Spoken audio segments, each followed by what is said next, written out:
appreciate it.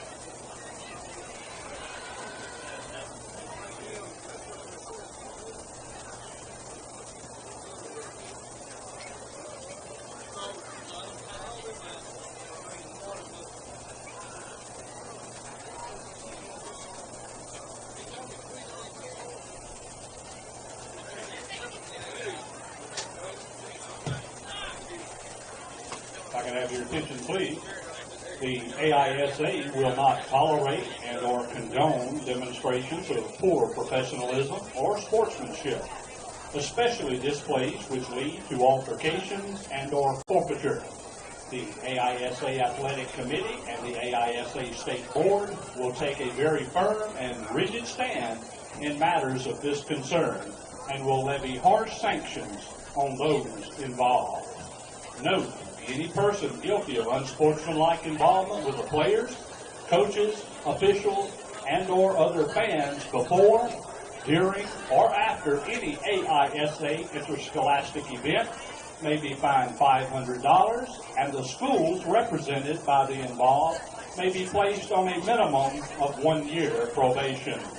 All fines are due to the AISA office within 30 days.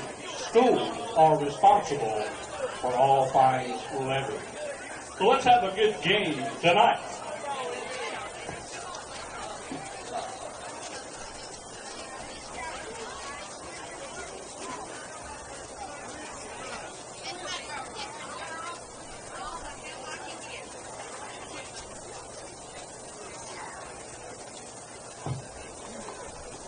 We'd like to say thank you to the Encore athletic trainers for working our sidelines tonight.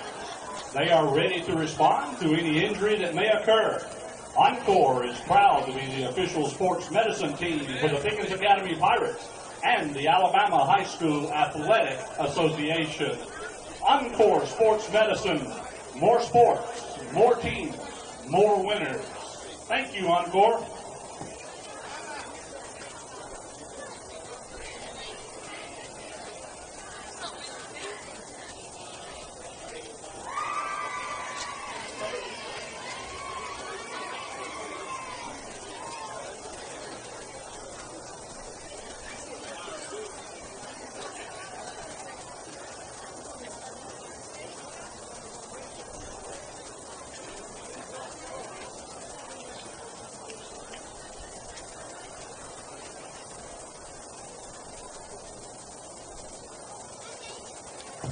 While we wait for the beginning of the ball game, don't forget to avail yourself of our concession stands and support the Pickens Academy Band Boosters in so doing.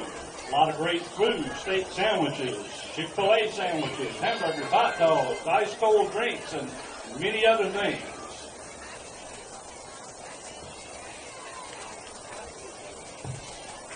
If you're going to join the Spirit line, go ahead and be making your way, please.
Number 2,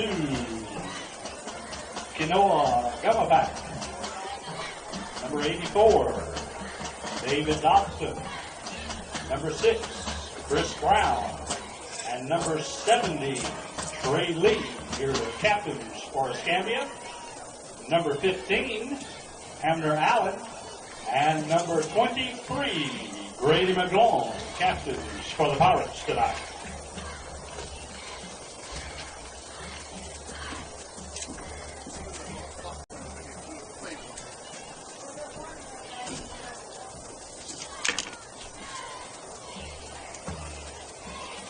I'm loving these fans up here. Pirates will repeat and defend the western zone, and Escambia will defend the eastern zone.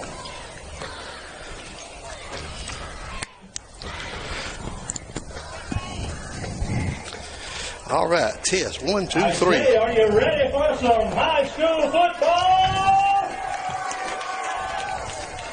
I can't hear you.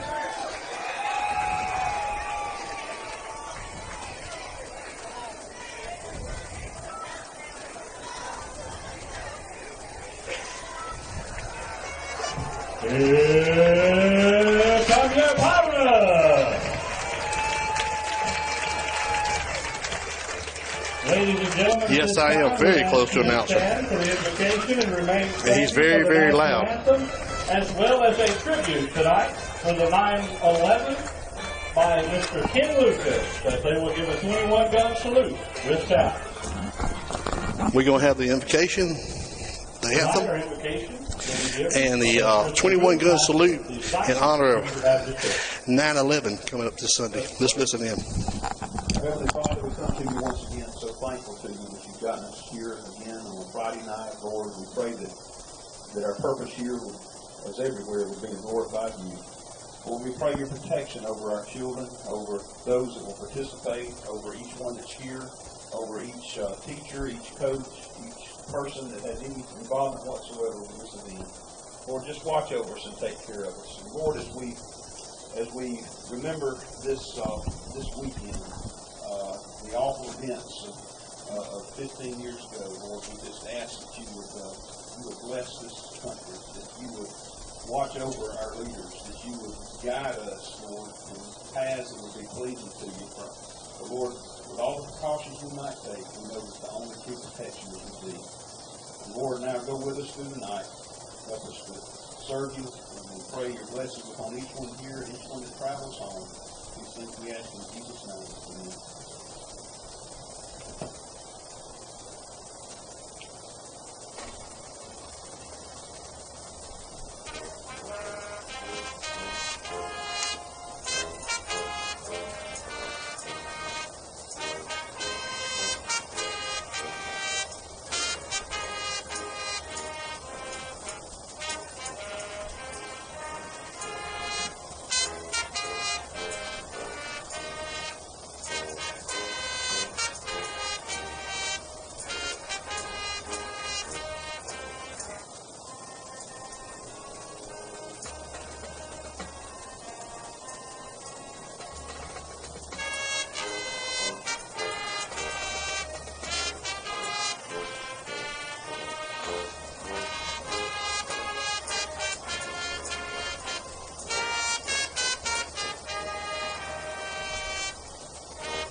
Direct your attention across the field, please.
And may God bless America.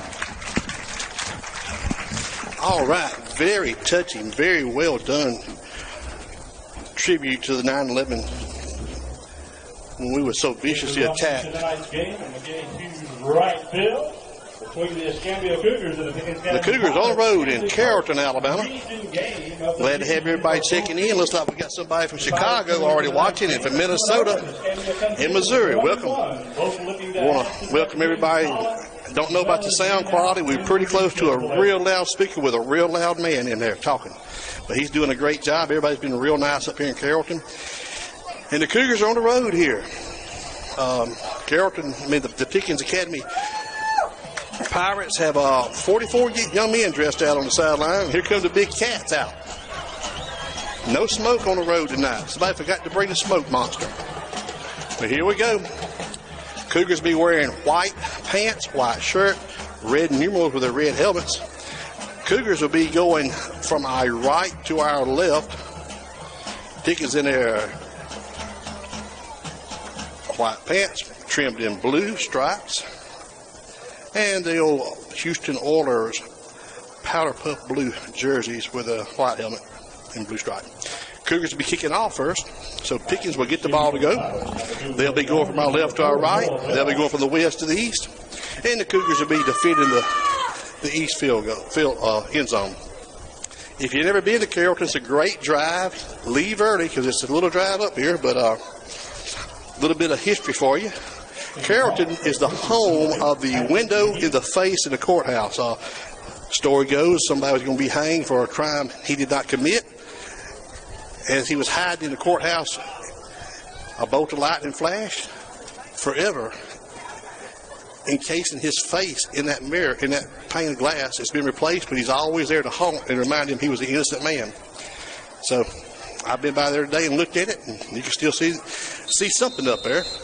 Okay, Chris Brown. No, this is going to be Patrick McGee kicking off for us. Ball spotted just off center of the 45. And Patrick puts his foot in and drives it back. And that ball will be in the end zone and coming out to the 20. And high school ball, if the ball makes it into the end zone, there is no return. Whether you catch it or run it out, you cannot do that. So here come the Cougars on defense first.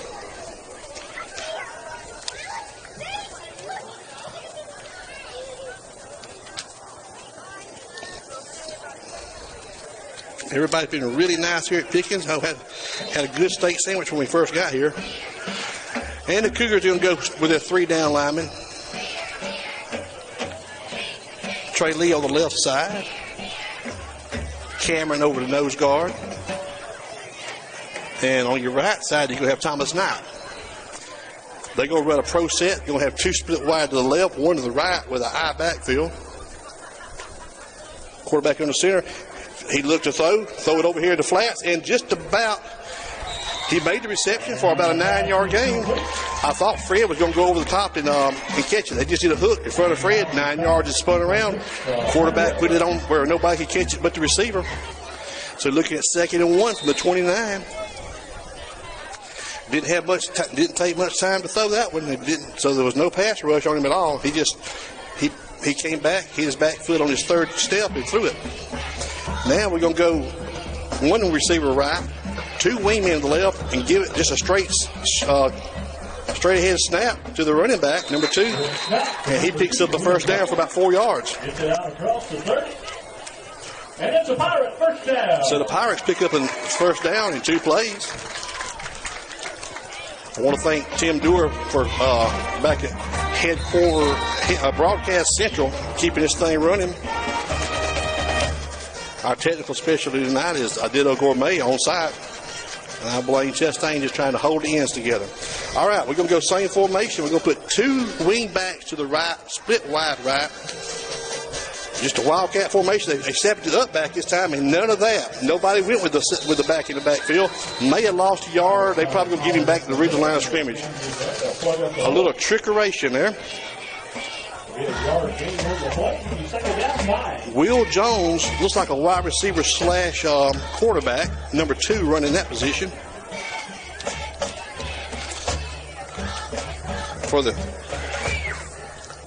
And here we go, same formation again. They're going to throw it. We'll put the ball on the ground. He's looking, and he's going to be, yes, sir. Hello, number 4, Trey Turner.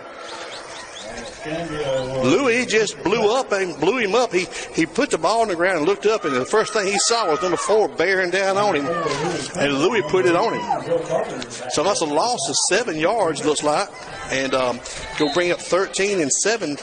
3rd and 17. I can't see so we got 10:05 left in the first quarter, and the Cougars have got a chance to make a big defensive stop here. They're going to split the receiver both either side wide, tight end to the right, high formation, quarterback's under center. He's just going to give it to the fullback, try to just bang out some yards there. He banged out about 1.5 yards. He thought he'd catch the Cougars looking for the pass and try to bust the fullback up the middle, and no going. He was tackled by everybody in white shirts except the ones covering the wide receivers. So we're going to put Kainoa back deep along with Chris Brown back deep. Didn't get a chance to see him punt before we got here. Odds are Kainoa's going to get a return. Everybody's scared of Chris's speed. And if they can't get to Chris, usually it's a mistake. Fred Flavors gets in there and puts a lot of pressure on Light. Maybe gets the ball. Oh, my goodness, and Kid on the ball. And the Cougars recovered, thank goodness. Patrick McGee was covering for Chris. Chris made a move and let the ball bounce and could not handle it. And I thought a Pirate was going to cover it, but Patrick McGee was back there, and he covered the ball up, so the Cougars take over in 40. That ball it was influenced if it wasn't tipped by Fred Flavors, number 3, coming around the left end. So Cougars take over. We're going to go I backfield. Davis is going to be a fullback. Chris Brown's going to be a tailback down the I. Tight end to the left. 2 receivers split wide, slot wide receiver to the right. Kainoa's under center. Kainoa's looking. As far pulling guard, gives it Chris Brown right over, and Chris lowers his head and just rambles on. He's up to about the 48-yard line. Chris lowers his head on somebody and just made that young man say, that's going to get old if I have to tackle him all night. Chris set the tone right there. So we got 8:50 left in this first quarter. Clock's running. Cougars pick up 9 yards on their first play from offense. And here we go again. Same formation. Try it to the other side. Brown around right guard. He makes a man miss on the outside. He's got him to the 40. He's at the 45. He's at the 40, 35, 30. And lowers his head, and the ball comes out. Did he go out of bounds? They're going to call him out of bounds first. Chris Brown went out of bounds, and then the ball come out. But Chris rambles all the way down to about the 26-yard line. So first down for the Cats, moving from our right to our left.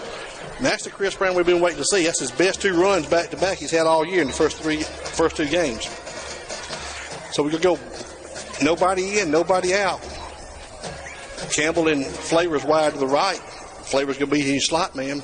I backfield with Davis and Brown behind Kainoa Gumapat. Tight end to the left, putting Flavors in motion from right to left. Kainoa's going to give it to Chris over the left guard. He took a little break, and Chris is going to go up, stay on his feet, and all the way down to the 8-yard line. Chris did a little stutter in the line there and let the hole develop this time. And when he did, he takes it from the 26 down to the 9-yard line. Smart running, letting this hole open up. And when he saw daylight, he exploded. I thought he was going to make a run. Try it again, and this time he will make it to the 5 and hit somebody and just keep pushing, digging, and he's down to the 4-yard line. So 2nd and goal from the 4. Nobody's coming in. Kainoa waved up. We were fixing to send subs in, and Kainoa waved them off. So I like my men I got on the field right now. Kainoa's getting the play. Nobody huddles up anymore.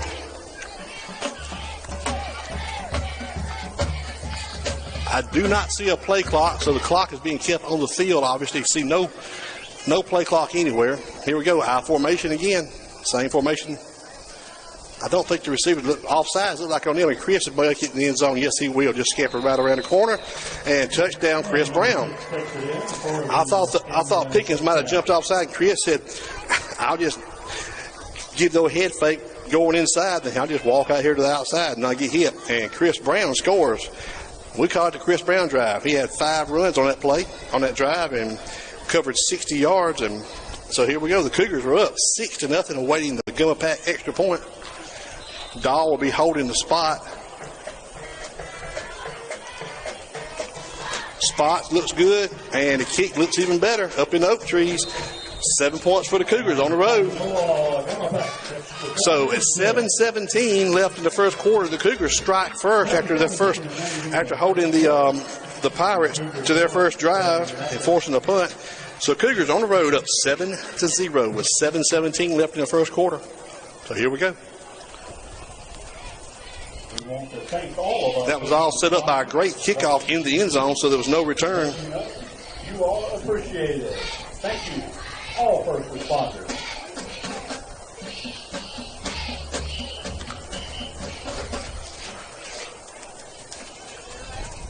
So we'll be kicking again from our right to our left. I hope this gets old tonight. That means the Cougars are scoring a lot. A little bit of FYI. Coach Scarpin was here when they had a championship year several years back. Not lived very far behind the school here.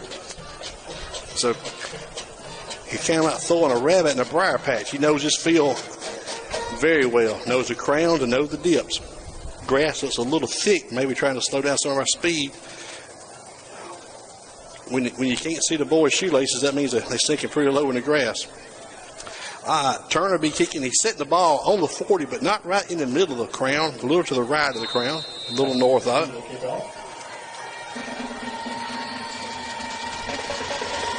Once again, he puts his foot in, and this time he'll be taking it to the 5-yard line.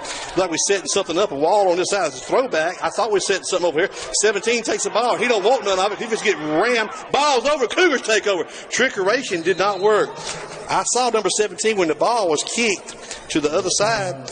He went backwards, and I thought they were going to throw it or try to set a wall up here, and the back threw it across the field. When he threw it across the field, he took his eyes up the field, and all he saw was a wall of white coming, and next thing you know, the Cougars hit him and take over at the 11-yard line of the Pirates. Timeout on the field. I reckon desperate times call for desperate measures. Oh, they're going to give that ball to Pickens?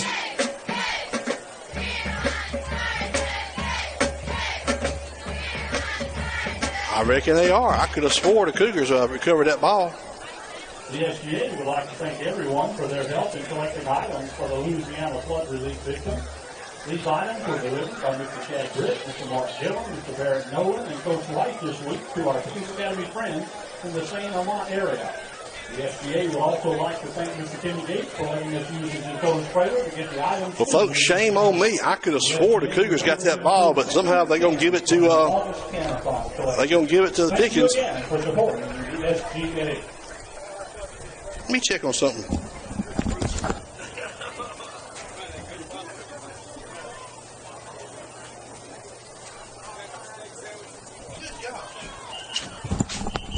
Y'all, I apologize. I was just informed we did not come up with it. I figured we had 7 guys that had 1. We had to get it. But here we go. Wing backs to the left. Wildcat formation. Just snap the quarterback and try to get around left in. Makes a man miss. He makes another man miss, and he turns it back up to about the 17-yard line. So a run of about 8 yards. He started the quarterback. I don't know if you call him quarterback or running back. It's a direct snap, and he's got all his backs, his wide receivers in front of him, and they blocked. He got the interior line and cut it back outside, and next thing you know, he picks up about 7 yards on that play. So right now, we've seen 2 throw it and 2 run it. Same formation. He's got 3 backs to the left of him, to the right of him on the line, his wing backs. Now he's going to roll to the left, looking, throwing it back across the grain here. Throws it deep, and the Pickens folks want a penalty.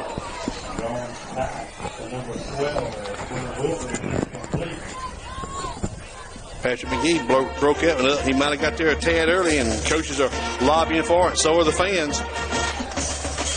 But a good play to throw on. That's going to leave them 3rd and 2. So they feel like they can pick up the 2 yards and try to get a big play on the second down play. I imagine it's going to be a quarterback keep. They got receivers split wide both sides now. Still got a bunch on the left side, on the right side here. And the quarterback's coming right at you. And he's going to spin, and he's going to have his first down. And we got a late flag. Late flag. I don't know if it was on number 59.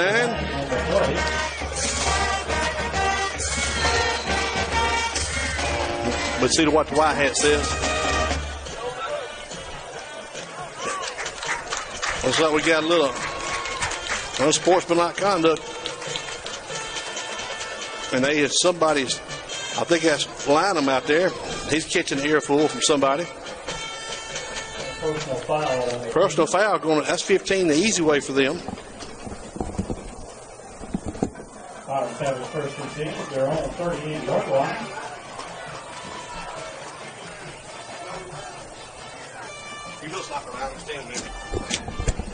So first and 10 for the Pirates from their own 38-yard line now. Now we're going back to more conventional look. Quarterback's going to be under center, and it will not be number 2 this time. Receiver both sides, high backfield, tight end to the right. Going to give it to number 2 in the backfield, and he is met hard. Yes, he is. Chris Brown along with Trey Lee, and loss of about 4 yards. Back to the 35, so it's a loss of about 2 yards. So it's going to be second and 15. Second and 13. Second and 13. I see John Eberts checked in. Defensive end on the right side over there. Same formation. A receiver split either side. Tight end to this side. I formation. Quarterback under center. Going to fake it. Going to try to hit a little screen out here and tipped up in the air. Chris Brown went to tip the ball, but could not find it after he tipped it. So 3rd and 13 from their own 35.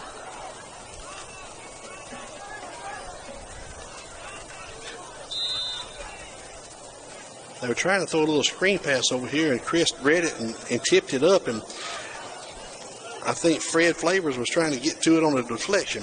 Now we're going back to that bunch. Number 2 direct snap back here. Going to give it 23 around left end. He's got something working. No, he don't. No, sir. Louis Turner hits him and drops him at the line of scrimmage. Louis stayed at home. He kept his backside containment.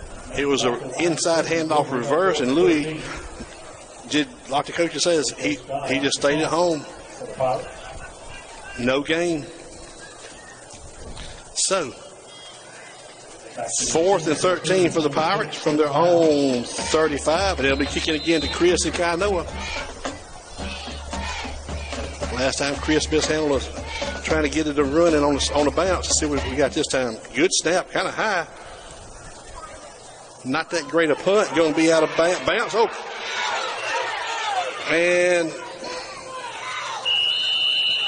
somebody got lit up over here on the sideline, and the referees are mad about it. I mean, not the referee, but the coaches are upset about it. Don't know if he got hit blindside or what, but number 1 went rolling across the ground there.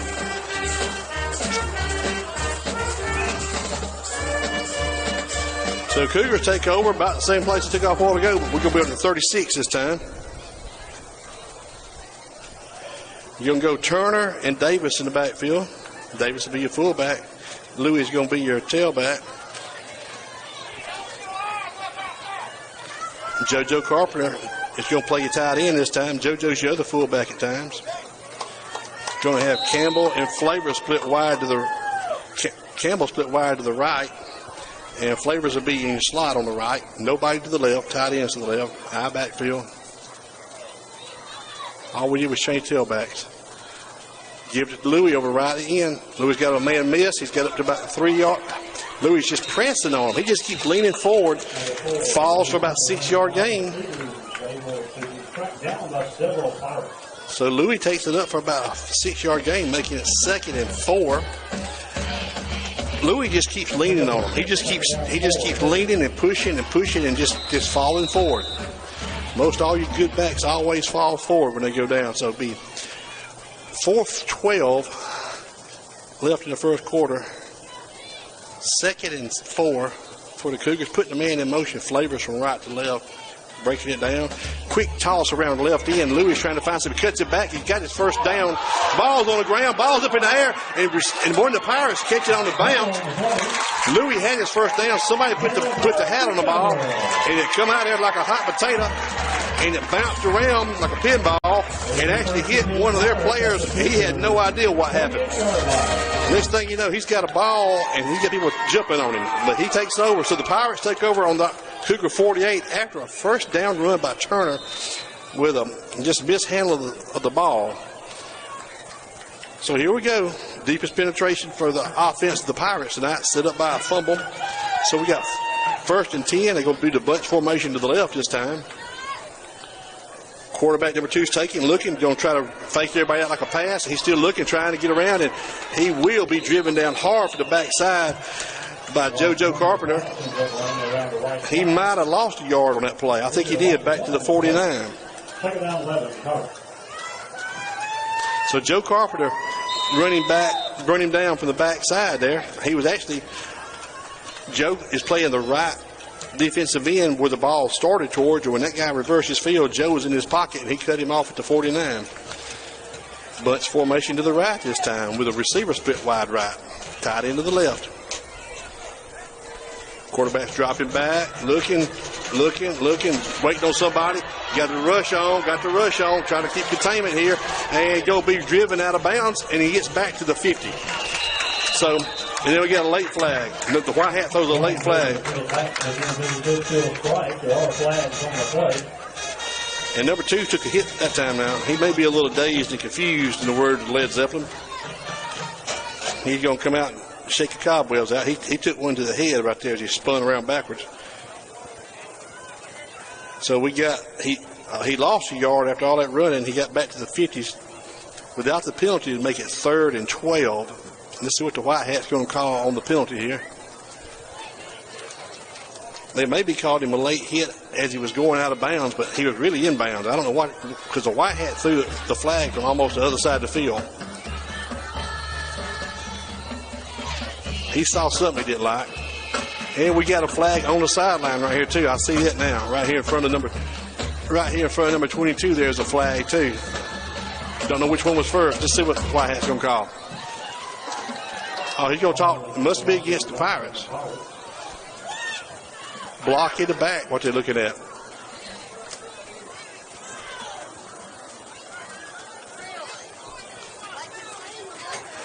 There's a little confusion. It should be 3rd down. Blocking it back against them, and we would have had 3rd and 12, but we're going to take it. We're going to make it 2nd and 21.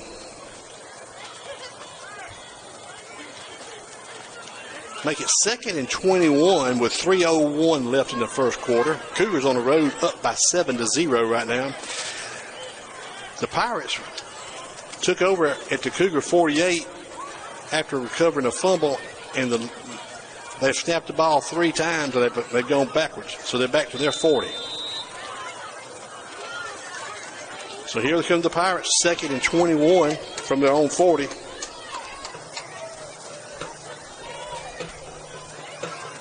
I formation again. Quarterback's going to toss it to the left side. Oh, my goodness. We set the edge great. Yes, sir. Deep chin penetration by Carpenter and by Brown just set the edge, and there was nowhere for that young man or his entourage to go. So another loss of 4 or 5 yards. They're going to call it a loss of 2. 3rd and 23 now. 3rd and 23. 2:36 left in the game. Clock's running. Ball spotted on the 38-yard line of the Pirates. Don't know how many plays you got for a 3rd and 23. They're going to split 2 deep to the right, 1 to the left. High backfield, no tight end. Quarterback's going to drop. Big pressure, and they're going to meet him right there, and they're going to drop him. Looks like Turner, Cameron, and Patrick McGee all made us. They got their plan, so just meet at the quarterback. So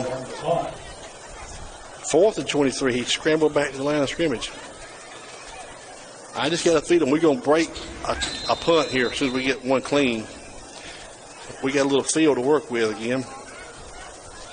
Good snap and a bad punt. And the ball don't even make it to the 50-yard line. It goes backwards, backwards, backwards, backwards, and it's going to be Chris Brown running by, but it's going to be down at the 42-yard line. So after the punt, they gained about 5 yards worth of territory. So the Pirates kick it 5 yards. So it's going to be the 42-yard line. Cougars take over.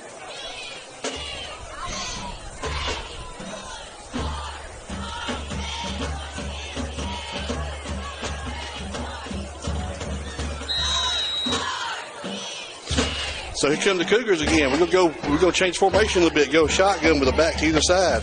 Davis to the right, Brown to the left. Flavor's gonna be in the slot. Campbell split wide, tight end to the left again. Kino is asking for it.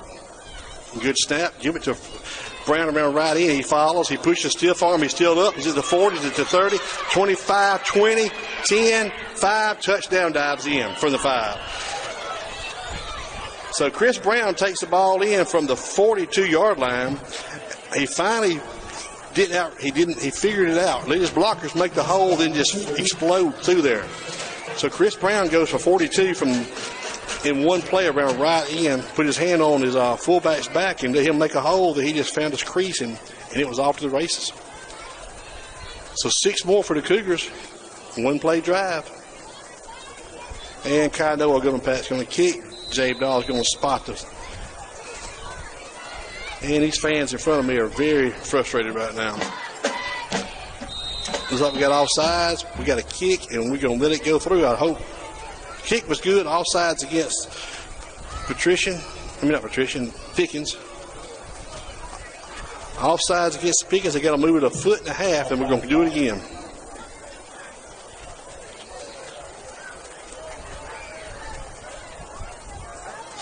So with 1:19 left in the first quarter, Cougars are lining up to do their second PAT of the night. Well, the third one if you count the one that just got negated by the penalty. So here comes a snap. Good spot by Dahl. Big rush, and Kino said, "Don't phase me. I did it once. Do it again."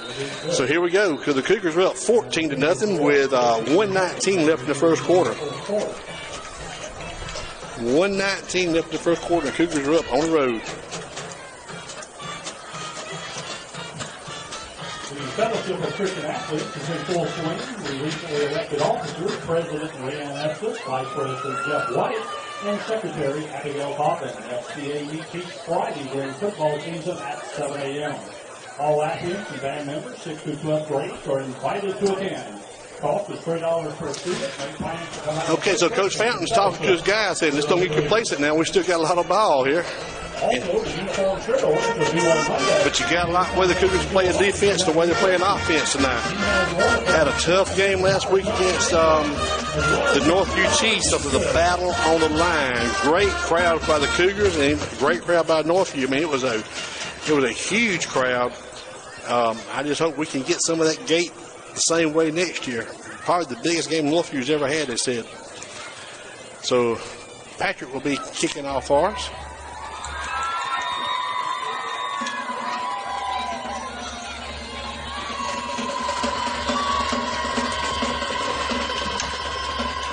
They got a good band over here at Pickens, but we got ours too. So we got.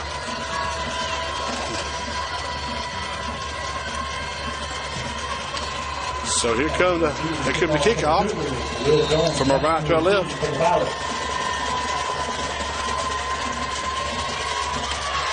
Did not make it to the end zone. We take it to the 10-yard line.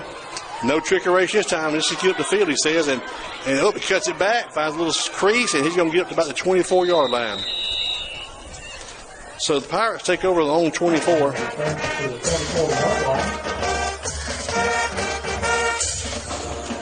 1:11 left in the first quarter. 1:11 in the first quarter. Cougars are up 14-0. Like I said earlier, there are no time clocks in the end zone, and the scoreboard does not show how many timeouts. I'm pretty sure I think Pickens used a timeout. Pickens can go to a veer now. Quarterback's under center with a veer formation. Give it to the back, the left halfback over the left guard. Picks up about a yard and a half. Hunter Allen hands it off to Wiley Harper, number 37, up the middle. Picks up a couple. Second down, 8. Sorry about it. We're having a little technical difficulties. We are at the mercy of a internet card in Carrollton, Alabama. And so 2nd and 8 for the Pirates. So y'all bear with us for the freeze. The replay should come back pretty smooth tonight. Veer again, quarterback center center. Going to give it to the right halfback around left end. He makes a man. No, he don't. Chris, who was that? Jones takes that around the left side. He's brought down to number 53, Jamie Wilker. Jamie Welker made that play.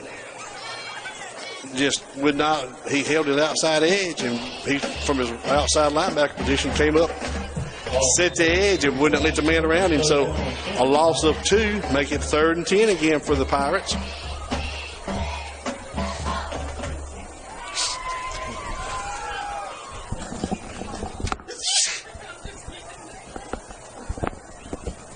And there's the timeout. So 2 timeouts used by the Pirates, none by the Cougars. I tell you the problem right here. Oh, the end of the first quarter. I'm sorry. End of the first quarter. My bad. As I was saying earlier, it's hard to tell where we at on the scoreboard. No timeouts. No play clock in the end zone. And the problem is they got a little old Coca-Cola ad up there. If they had one of them fine Pepsi-Cola scoreboards like we do at Escambia Academy, and want to thank the folks at Pepsi and South Alabama for being big sponsors of Escambia Academy. And we've got really nice play clocks and scoreboard with timeouts and all that on there. So we've and they got to give it a better drink.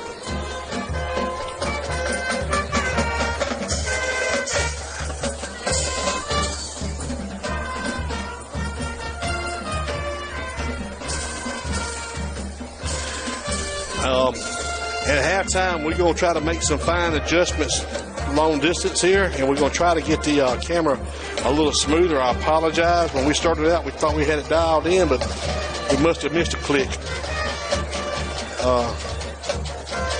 I tell you what, since it's freezing up every once in a while, there will be no charge tonight. Nobody will have to send any money in tonight. But if you want to, we'll take it. Campus Life meets every Thursday in the auditorium at 7:30. All students are invited to share the love of Jesus through devotion and so here we go. We're going to be looking at 3rd and 10 from their own 29-yard line.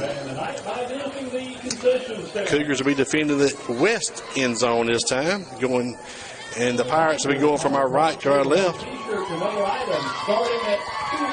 Stop by and see yourself in the west end zone.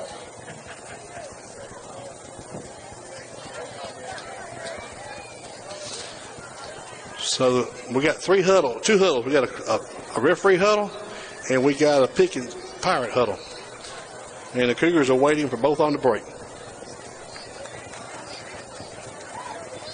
Want to say hello to Maggie Quimby's mother, listening in Foley, Alabama, one of them good old Baldwin County ladies right there.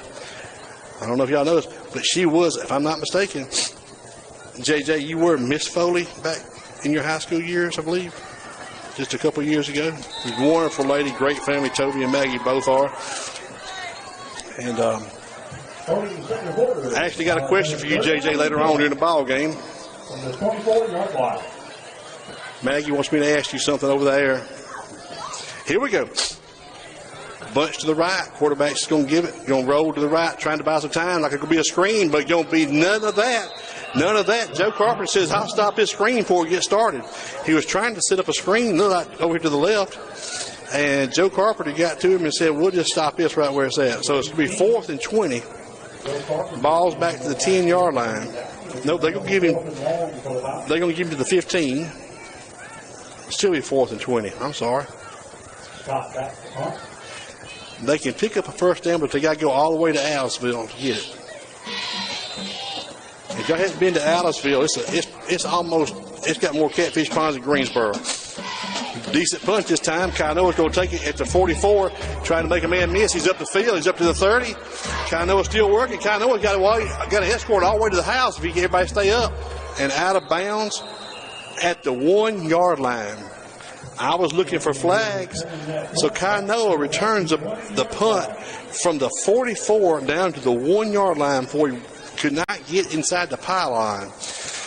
So Cougars take over first and go from the 1, maybe the 1.5. Kainoa has been getting a lot of returns. They're kicking away from our speed. Well, I say our speed, but look at Kainoa. He's got as much speed, and he's got a little shape to his bake here, and he goes right down to the 1 yard line. Heavy formation, like a wishbone almost. Power I really give it to Turner over left guard. He goes in untouched for another Cougar touchdown. So 11:08 in the second quarter, and the Cougars score on a 1 yard run set up by a 43-yard punt return by Kainoa Gullapat. Louis takes it over to left tackle, and he wasn't even touched. We had a power I formation, and it was just straight ahead, hat on hat. And I hate to say it, but the Pirates look a little dejected now, and this thing could get ugly quickly. So here we go. Kainoa's going to wait for the snap from in the spot. Dawes put it down. Got a big rush on, and he gets it up and out anyway. So score 21-0. Home team scoring total to 0, and the Cougars visiting holding the 21 advantage. 11:08 left in the second half.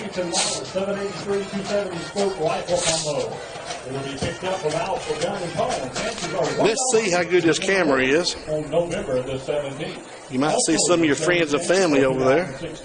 There's our band and our pep section. We got our band, our majorettes, our flag corps. Tonight, Eli's even got an organ he's going to play for us on a trailer. There's the back of our cheerleaders right there. Some of the probably cheerleader families. Serious conversation right there. Jason Heber's calling somebody back home saying, hey, how y'all doing? Brought a pretty good fan base for what we for the distance. Always got those people hanging on the fence. This bunch here don't want to pay to get in, so they're going to wait until halftime. They're not with us.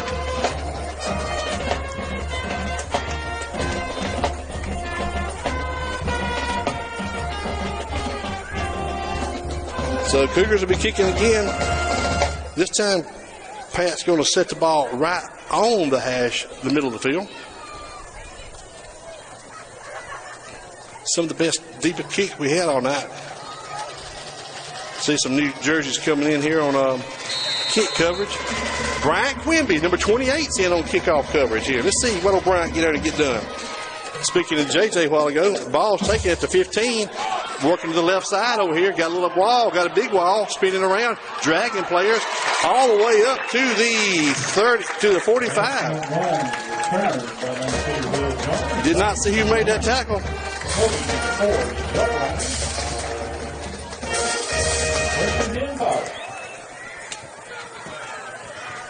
So the Pirates take over on their own 45, going from our right to our left. Got Hebert on the line, Lynham on the line, Lee on the left side. Dustin Dahl's going to be your linebacker, along with Turner, Welker, and Carpenter. Brown's going to be back deep as your safety with McGee and Flavors over the top, and Dahl's going to be your outside linebacker, your nickel back, kind of walking up. Star. Quarterback's rolling to his right, trying to buy some time, throws out there, and going to be covered up by, yes, he is, Dahl and Flavors. Pick up about 3 yards. So make it 2nd and 7 from their own 46-7-yard line. Boy, our band sounds good coming. I can hear the sound coming this way. Don't know if y'all can hear it or not. I noticed the Pickens band played the song that every school knows by Journey, Don't Stop Believing, a while ago. Every school plays that. I formation, give it to the second back through, and he is upended right there. Trey Lee stuck his arm out and just tripped him. Might have given an old gut hook, but he didn't go no further than maybe a yard. So it could be 3rd and 10, and like a wholesale change of new players coming in the ball game.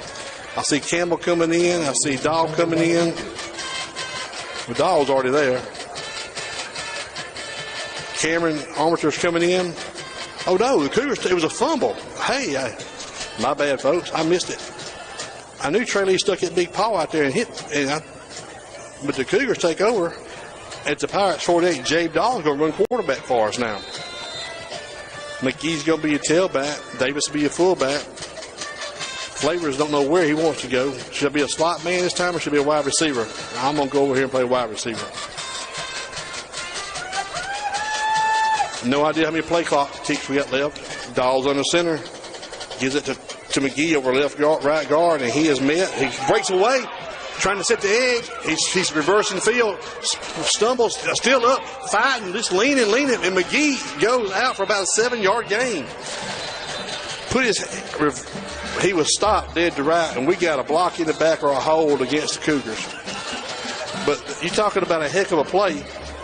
McGee was stopped on the right-hand side, reversed his field, got a good block from his quarterback, still hit somebody, put his hand down and kept his balance, and run over somebody. 8 yards later, they stopped him at the Pirate 40, but we've got a block in the back, deep in the backfield. At the 43-yard line, we had a block in the back, so 10 yards from there, you'll make it first and forever. 9:48 left in the second quarter, and the ball's going to be spotted on our own 34-yard line. And he's going to make it, let's see here, 10, 20. He's going to make it almost 37 yards, but 27 yards to be first and 27, if I figured it right.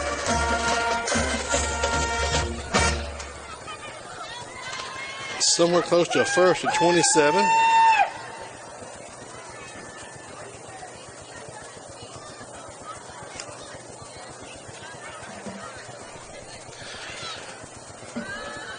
That was just all I can call that was a hustle block, a hustle penalty, because nobody expected McGee to turn and reverse his field. When he did, they stand in there and they hit somebody and his back's turned because they're trying to turn and chase McGee down.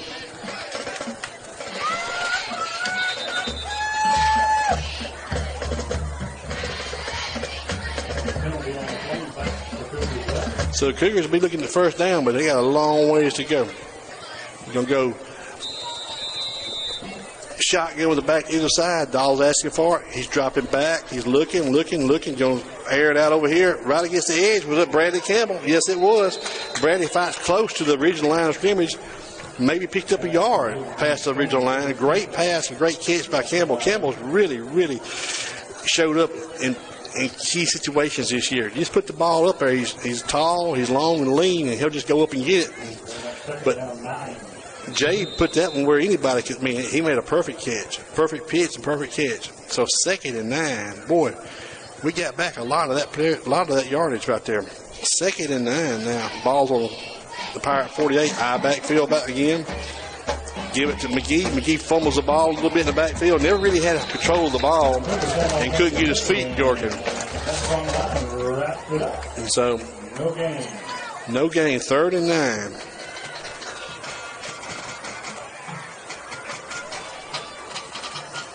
Do not know who number 9 is coming in here, wide receiver. Davis and McGee in your backfield again. Dahl's trying to get his play from the sidelines.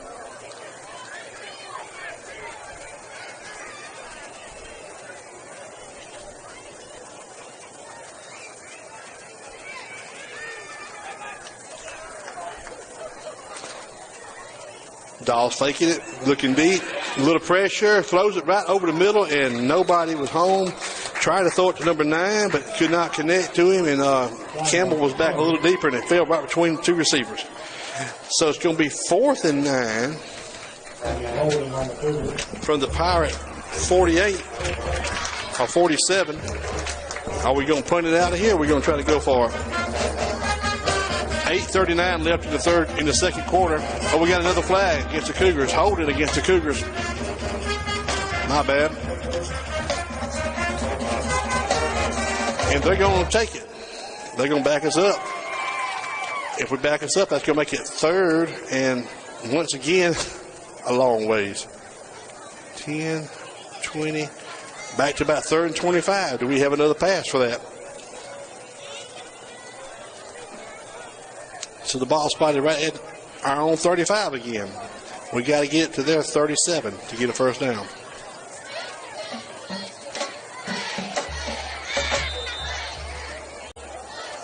So you're looking at about third and 25 from our own 35.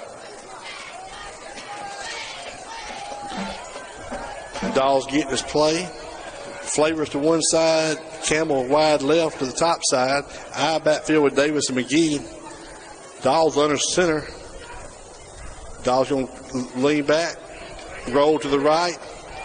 And just about, number 4 broke on the ball. Fred was open for a minute, and number 4 broke on the ball and knocked it out of bounds and saved probably a first down, probably a touchdown, because if Fred would have got it, there was nobody behind him. 4 sold out and made a play. So we'll see Campbell come on for the first punt for the night for the Cougars with 8:33 left in the second quarter. Cougars are up 21-0 in the first punt of the night. Gary's been kicking the ball very well when he's had to kick it. The Pirates got to like that stand and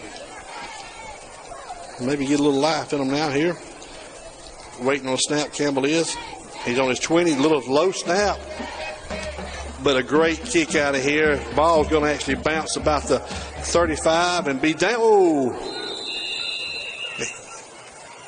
It almost was a live ball by Pickens Academy Pirates.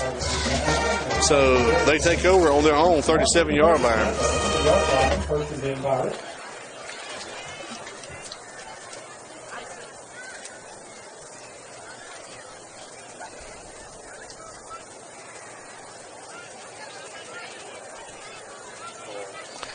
.8:24 left in the second quarter. Pirates are coming up. You're going to go high backfield with the receiver split wide to both sides, tight end to the right.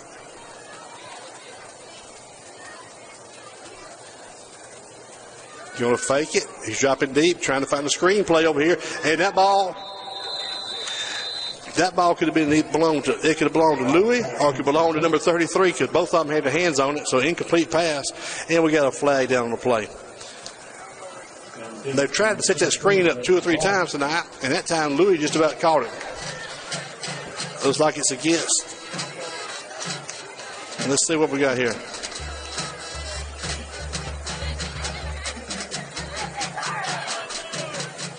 Well, I apologize. I thought that was a flag. Does that not look like a flag right there?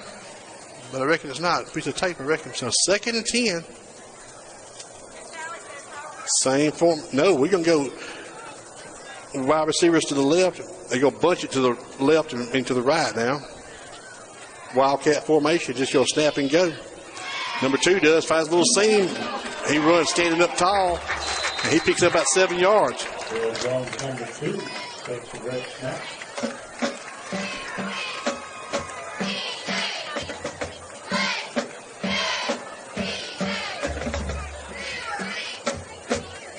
And the Cougars take over. It was a fumble after all that.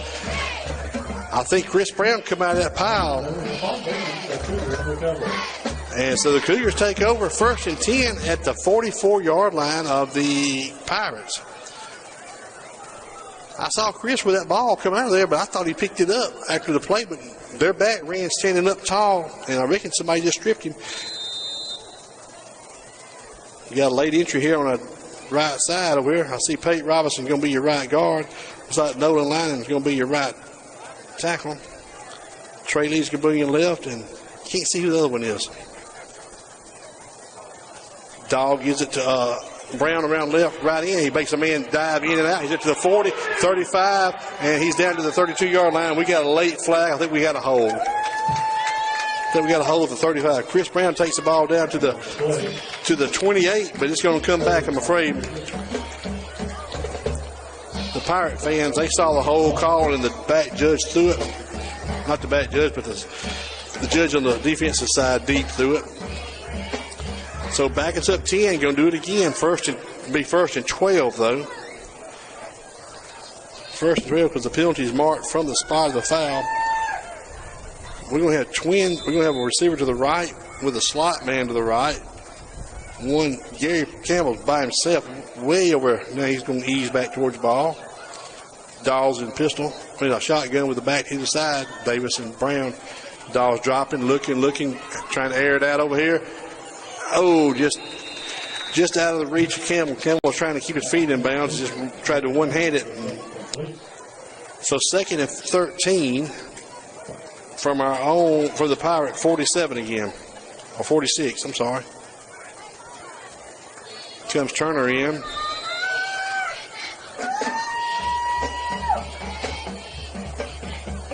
Second and 13. Dawes got his play. McGee and Turner to the right. Campbell to the left. Pistol. Hitting Campbell on the slot. Yes, sir. Gary Campbell's got his first down, and he goes down to the 30-yard line. Hit him on it. Gary Campbell by himself out there. Had a slant. And when he did, he caught it right. And we got illegal procedure against the Cougars. We're coming back again. We didn't line up right. Had somebody on the line or somebody was coming in the backfield. So that wipes out another first down catch right there. We are killing the grass right here. Been playing the last 2 minutes right here on 50. So we're back to our own 49 now. 2nd and 16. 2nd and 16 with 7:27 left. Flavors and Turner to the right. Campbell wide left by himself. We're going to have a shotgun formation with Brown and Davis on either side of Dahl. Dahl's looking, setting up, throwing it deep, and just overthrew Fred Flavors. Fred had a step, but Dahl threw it for 2 steps. Just a little too much line, not enough air. They'll get it worked out for the night, though. That was a great pass while ago to Campbell, though. Jabe's going to be your future quarterback. Cottonwood was a senior this year, and if something happened to Cottonwood, which we don't like, and we don't want to hear about it, but not much. I mean, I feel very confident with Jabe coming in and taking over quarterback position. So 3rd and 17. 3rd and 16 from our own 48-yard line. Been a lot of stop and go action with the incomplete passes here tonight. 7:21 left the third quarter. Dawes going to roll to his left, looking, pump, throws it over here. Campbell snags it out of the air and he's pushing forward, trying to get that first down. Be about a yard short, maybe I don't know. He's long and lean. He may have fell forward, but guess what? Guess what the White Hat has back here? Personal foul against the Pirates. So he threw it this time, but pointed towards the blue team. So I think Gary got to. No, he didn't. He's about a foot shy. Maybe a good yard shy of the first down.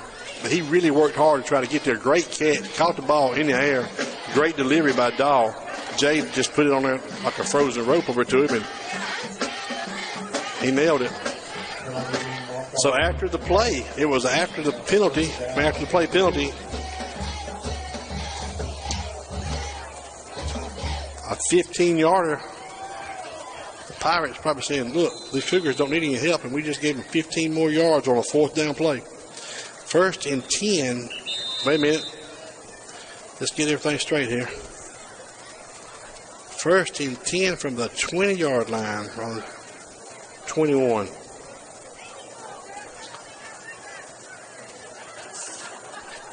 .639 left to halftime. 6:39 to halftime. Remember, after the EA band performs, we will drop the feed for a few minutes. We're going to do a little technical repair, and then we'll be right back to you. So y'all don't leave, okay?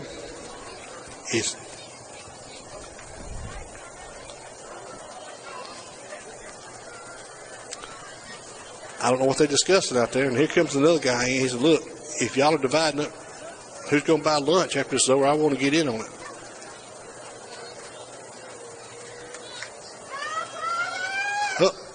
They gave us too much. I think they're going to move the ball back. They are moving the ball back for some reason.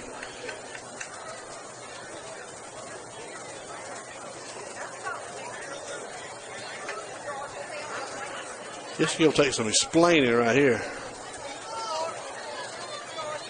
Coach Fountain's on the other side over there trying to get the explanation.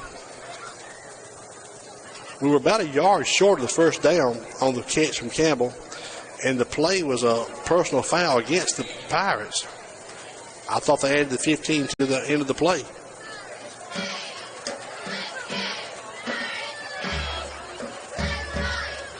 Let's get over here. I wish I could hear what Coach Fountain's asking him. He ain't fussing with him. He just want to understand why we lost 16 yards just then, and we didn't commit the penalty. 6:39 left in the second quarter. Cougars are up 21-0 on the road. We appreciate the PTO providing resources for a successful learning environment. Take this time to mention something. I know next Saturday we've got several of our students who will be attending the Huntington game in Montgomery, and will be participating in the Huntington Honors Band.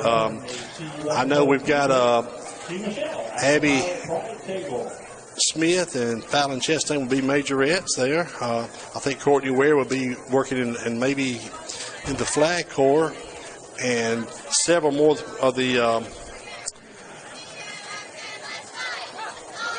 band members will be attending the Huntington Honors Band to play during the football game next Saturday.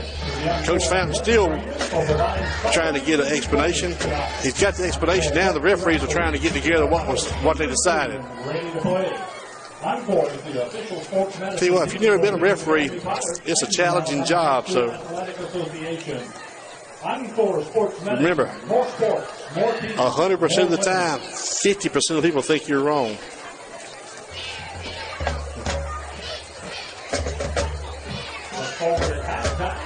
Another band on the field is going to get two halftime performances.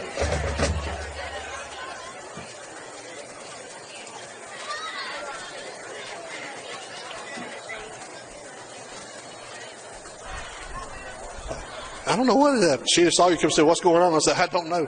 I don't know if they know yet. They're trying to decide." It's bad when you got football players on both sides. Well, the referee said, "I don't know, but we lost 16 yards somehow. If we didn't, and they committed the penalty, but it'll work out in the end. It will.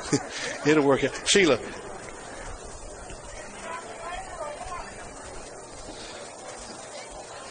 The referees are still trying to decide what they called. The ball's still in one of them's hand. He don't know where he wants to put it down or walk. I don't know what he wants to do. And we got one referee over here trying to calm down the Pickens coaches. I mean, they're not upset, just trying to explain everything.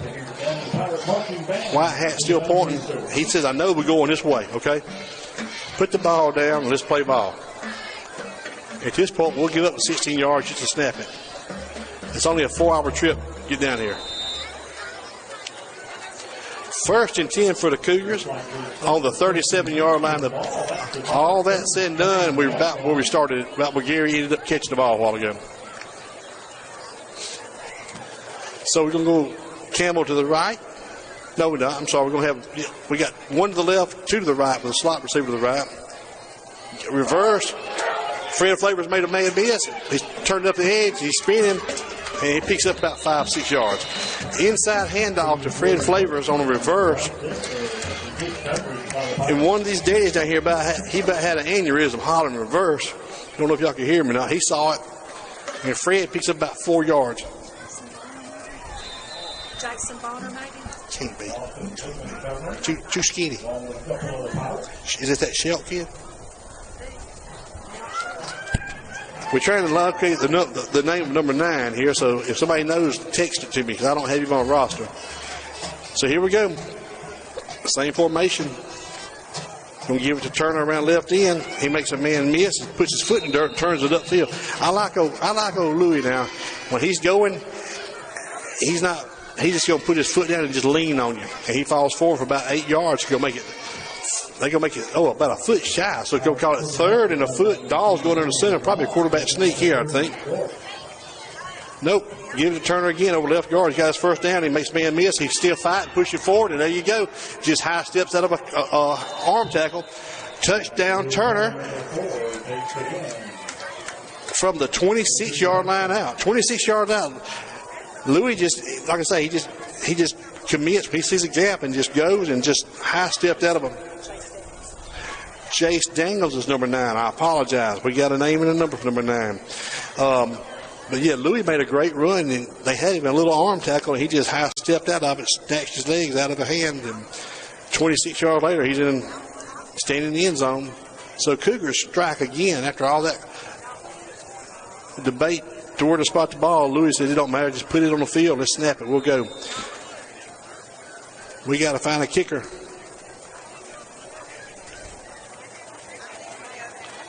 David Dobson's in the kick for us. Let's see what David can do now. David's one of our seniors. Snap by Dahl, set, and did not. He topped it. David, he rushed out on the field a little late, and he just didn't get his foot into it, just topped it a little bit. Coach Fountain's going to tell him, hey, we'll get it next time, okay? So Cougars failed on their extra point try, making the score 27-0 on the road at Pickens Academy in Carrollton, Alabama. 5:26 left in the second quarter, and I can't quite get to the scoreboard. Sorry about that.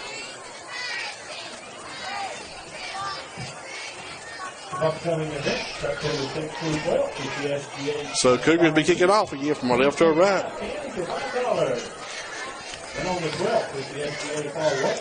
I went to buy a split the pot ticket, and I tell you what, split the pot's going up. It's $5 up here. $2 to park, $7 to walk in, and $5 to split the pot. And so we got a mandatory water break with 5:26 left in the second quarter. Then on the 14th, the volleyball team will travel to Marengo. And that, too, is a 4 o'clock start for the JV.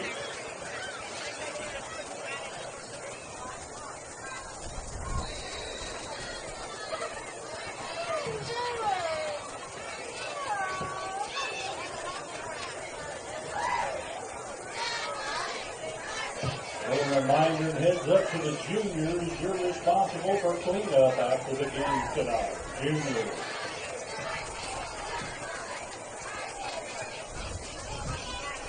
Pickens Academy family does want to say a big thank you to our first responders. We appreciate what you do and how you do it. And we're there, standing behind you.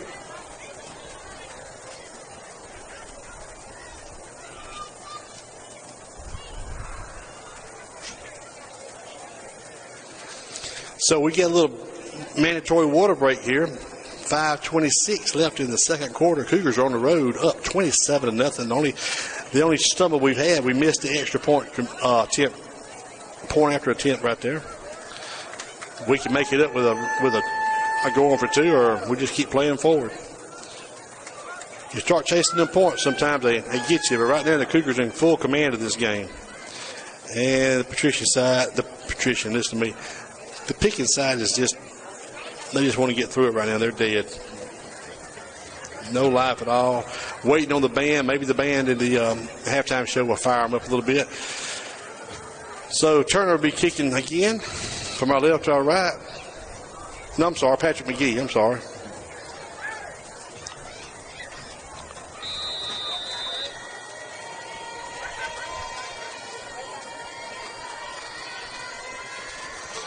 Bigfoot drives down to about the 15, catches on the run, trying to get to the wall over on this side. He got cut off. He had him a wall, but somebody forgot to close the gate back here. Davis and I don't know who that was. Jason Davis and somebody else. They shut. Maybe it was Charles Brown, number 5. They shut the. No, it was Paulo Gourmet. That's who it was. I'm sorry, Paulo. Yeah, they had a good wall set up on this side, but the gate was left open, and the Cougars just cut him off before he could get to the wall. So ball starts at the 20-yard line for the Pirates. They're going to go trips to the right. No, they're not. They're going to go. I imagine these two guys on the right, on the left, are going to move over to the right in motion. There they go. Now we go bunch up over here to the right. Trying to outflank everybody, what they're trying to do, overload that side, and he will not make it to the edge. what they're doing, they're taking their tackle and standing him up and sliding him out like a wide receiver on the line of scrimmage. And then they got their 2 wide receivers, and they're bringing over 2 wing backs and just trying to overload that side and just trying to sweep around the corner. But the Cougars can't let them they won't let them get to the edge. We are setting the edge, and we're stringing the play laterally over the line of scrimmage, making a tackle for driving them out of bounds or tackling them for a loss. So it's a loss of 2 on that play. 2nd and 12 from their own 18-yard line. 2nd and 12 from their own 18. Here we come. They go 2 receivers to the left this time. Got the tackle standing up. Now they're going to slide the 2 wing backs over, try to bunch on this side, and try to come this side with it. And Carpenter says, that formation tells where the ball is going to go, and Carpenter Joe just cut between the 2 up backs and tackling for another 2-yard loss. They're trying to overload one side and just get around the edge, but our speed, and they're not blocking up front. They're not even holding the block up front to give the back a shot. He's 4 yards deep when he takes the ball from the snap, and he can't get to the edge fast enough. So here we go, 3rd and 14 from their 16. Same formation. They're going to move them to the right this side. Surely they're going to throw the ball, or try to this time. Quarterback's asking for it. And it's going to inside handoff reverse, fumbled it, and he's going to be driven down. And he's still up squirming, and he gets back maybe no, he lost a yard. Same formation. They tried the inside reverse on that, and he fumbled the handoff, but he picked it up and fell forward for about 3 yards, but he still ended up losing 2. So it's going to make it 4th and 16. 4th and 16 from their 15. Let's call it 4th and 15 from their 15. Flavors and Brown back deep. McGee going to cheat over here on this one guy, kind of cover this gunner up.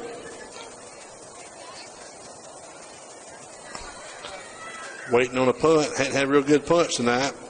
And we got a pretty decent one off there. And it's going to go out of bounds, bounce about the 40, go down about the 45, and be put down. Yes, it is. So Cougars take over at the Pirates 45 with 2:45 left to halftime. 2:45 left to halftime.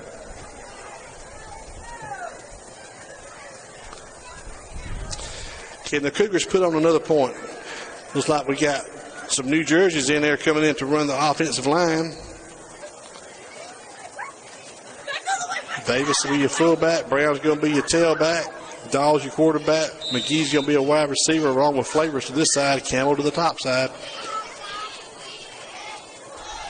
Lynham, I know, could be left tackle because I can see his number. Right tackle is going to be Lynham. Left tackle is going to be Thomas Knight. Zach Coons, I believe, is going to be your center. And I can't tell. Newton may be your right guard, putting Flavors in motion, tightening him up. Toss to Brown. He was going around the right side, but he just cuts it back to the left. He's got the edge, makes a man miss, spins, still makes a man miss, runs over one, and fights forward. The play was designed to come to the right. Hold your move. We got a flag down. The play was designed to come to the right. Chris took about a half a step and saw the lane break to the left. Around the left side he goes for about 25 yards, but the play's going to come back for the block in the back. Either a hold or block in the back. Let's see what we got. And there'll be a penalty on the Cooper. Bringing that back. Campbell goes out. Daniels checks in. Turner's coming in. Brown's going back. Make it 1st and 15. 1st and 16 from the Cougar 48 now. 49. So 1st and 16 from their own 49. Daniels is sliding over to the left side now. Going to be slot receiver or wide receiver. He'll be on the line. He'll be split in. Shotgun. Dawes dropping back, looking, throwing it deep right here. And holy cow. Thank goodness number 4 run out of territory because he had his hand on the ball. Who's the only one that could touch it. Number 4 come over and light to make a good interception. 2nd and 16 from our own 49. We got 2:29 left. I think we got 3 timeouts. I'm not sure, but at this point, we're just going to play it out. Don't really matter. Dawes under center. Give it a turnover left guard. He makes a man miss. He gets up about probably 11 yards on that game, make it 3rd and 8. 3rd and 8, ball spot at the 43 and a half of Pickens. 3rd and 9, they're going to call it. 3rd and 9. Game clock's at 2 minutes. Right guard this time. Pushing, leaning, pushing, and falls forward and edges the ball out to about the 42-yard line, 41. Go make it 3rd and about 1. No, they're going to call it 4th and 1. I must have missed one somewhere. 4th and 2. The public address announcer and me both missed it. We both thought it was going to be 4th and 1. 4th and 2. Cougars are not going to punt. Game clock's at 1:30 and counting and running. Dawes under center. High formation. Receiver split both sides. Brown right over left guard. Makes a man miss, and he's going to go to the house if there's no flags. Yes, he does. From 37 yards out, Chris Brown takes a 4th and 2 play and turns it into a touchdown run of 37 yards. Over left guard, once he broke that initial line, there was nobody going to catch him. If nobody had to block in the back or hold, it was going to stand, and it stands. Makes the score 33-0 with 1 minute and 15 seconds left in the first half.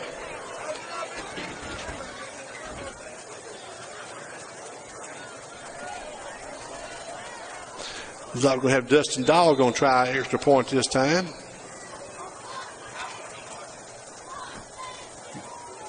And Biggs get in there, and it does. Yes, it does. Makes the score 34-0 on the road. Cougars were in full control this first half.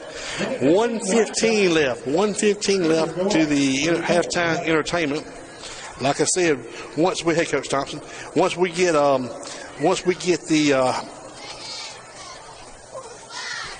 halftime entertainment shown, we will take the feed down and make some technical adjustments, and we will be back. So don't leave. You never can tell.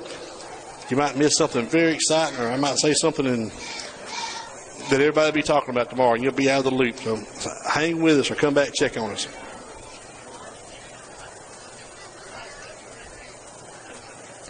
All right, JJ. They tell me you listening down there in Foley, Alabama.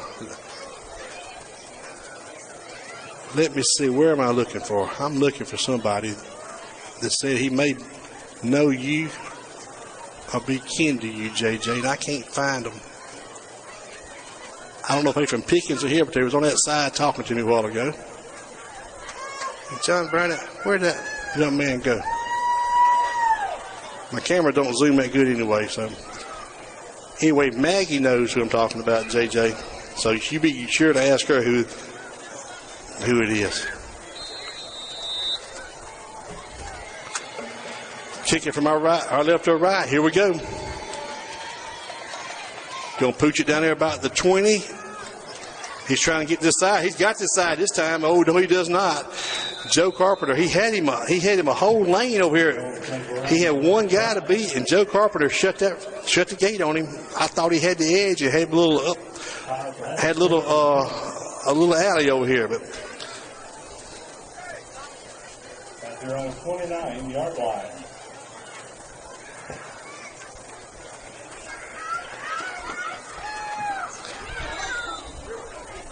So Cougars on defense trying to pitch his shutout in the first half. 1:09 left on the play clock, game clock here. They're going to go I backfield, 2 to the left, 1 to the right. No, 1 to the right, 1 to the left, 2 to the right, excuse me. Quarterback's dropping, kind of looking back over, sails it deep, and intercepted back at the 45, up to the 50, up to the 40, 30. Down to the sideline he goes, and he's kind of stepping, turning, twisting, got a little caravan, and going to go down at the 1-yard line. Yes, sir. We got a flag back deep, though. We got a flag about where the interception happened. So it was about a 50-yard run on the return. Or no, further than that, about a 54-yard return. We got a flag back deep, and I know he was down at the 1, did not get in. 51 ticks left to halftime, and I know these Pickens fans say, look, let's just kneel on it. Let's squat down and stop this bleeding.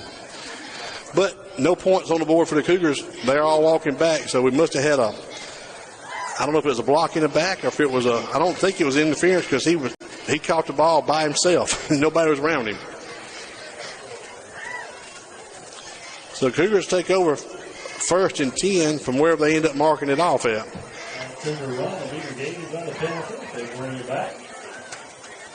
Personal foul against the Cougars on the run back. Holy cow. I didn't see that. But the Cougars take the ball over on their own 39.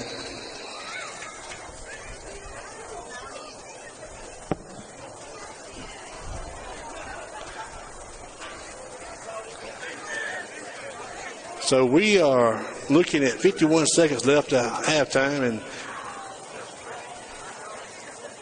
did I see Tukey Quimby? Nope. Tukey did not make it in the ball game on this play. I thought he was coming out there. I saw him standing by the coach, but coach said, "We'll get you next time, son." Oh. Dahl under center, high backfield. Going to give it to Davis and pull it out. It's going to be an option around left end, and we made a bad pitch. Jay pulled it out of Davis's belly, running around left end, and tried to he made it about 6 yards, and then he tried to pitch it to the trailing back, but the back wasn't expecting it, so we actually lost about 6 yards on that play because if he'd have went down, he'd have went down about the 45. So the ball went out of bounds about the 41. So we still picked up a yard, but gave a little ground, and that's going to be 17-16, and the game clock's counting. I don't know if we're going to snap it or not.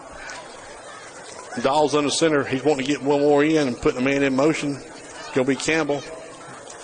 Dahl drops back, pitches around the left end, right end, coming to you. There's McGee. McGee makes a man miss, and he's got an alley.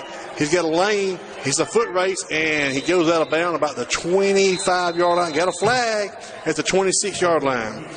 No time left on the clock. But we have a flag down. If it's a defensive flag, we get one more snap. If it's an offensive flag is on offense, I imagine defense saying, we done. Let's see what the call is going to be here. It's down at the 26-yard line. Face mask against the Pirates. So they're going to step off a face mask penalty, and the Cougars should get one more play maybe, or they just going to decline it and go to halftime. That's going to be halftime. Cougars said, no, we just good to go in leading at halftime, 34-0.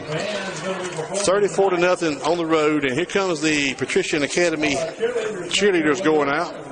They're actually going over to beat BEA. And here comes our band.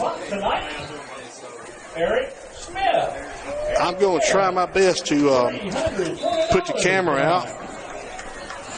Eric, you can go to the concession stand and play. Well, they just did split the pot, and it wasn't me again. I buy a split the pot at every home and away ball game, and I've never won one in how many years. Whew. Mr. John Bell brought his band. Thanks. Mr. John Bell brought his band here from Escambia Academy. They made a 4-hour trip up the road. Miss Mary Blackman's is auxiliary coach. I'm going to try to get this thing. Y'all remember, we're going to make some adjustments here at halftime, but don't quit me now.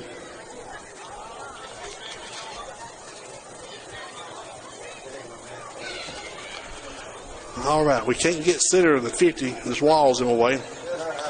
We're going to watch the cheerleaders first. They're going. Ladies and gentlemen, I'd like to introduce to you tonight the 2016-2017 Pickens Academy varsity cheerleaders. Senior Rayanne Estes and Captain UCA All-America. Senior Victoria Dees, co-captain. Senior Tracy Collier, UCA All-American. Senior Taylor Hickman. Junior Allison Latham. Junior Catherine Lewis. Junior Olivia Lewis. Junior Brianna McCool. Sophomore Corey Brett. And sophomore Madison Acker.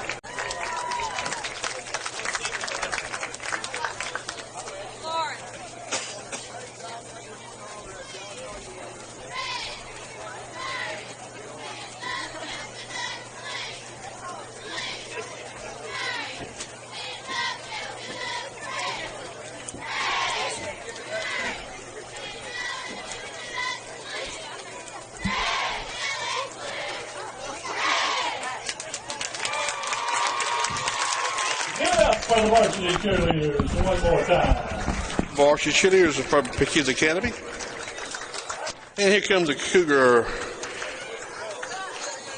marching band, Trampling Road Show, menagerie of musicians, whatever you want to call them, but we got them. We've got flag girls, we've got majorettes, we've got drummers, we got a drum major, we got an organ on a wagon. We are ready to roll. Ladies and gentlemen, will you please welcome the Escambia Academy Cougar Band. The band is under the field direction. I'm going to try to put this microphone outside and see what we can hear. The director is Mr. John Bell, and the auxiliary director is Mrs. Mary Blackman. The band will open the show with a medley of songs for the musical Grease, including Summer Night and Hand Job. The band will also close the show with Grease favorites, Hopelessly Devoted, and We Will Always Be Together. Soloist is Chandler Reagan. Drum Major Abby Harris, is your band ready? Please sit back, relax, and enjoy the Escambia Academy Cougar Band.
gentlemen, the Escambia Academy Cougar Marching Band.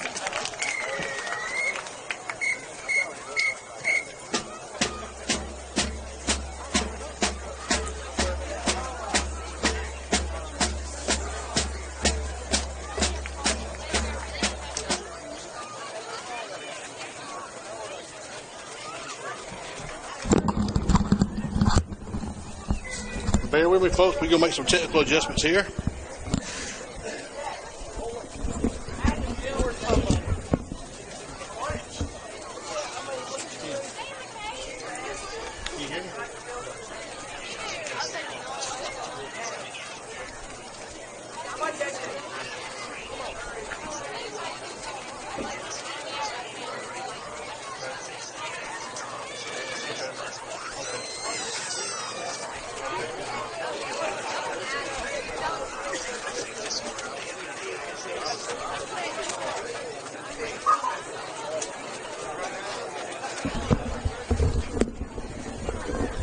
Okay, we're back. Don't know if you could tell what happened or not, but we hope it's better and hope it don't drop anymore. Want to say hello to everybody. Greg Vaughn and Cindy Vaughn from Brat, Florida, checking in with us.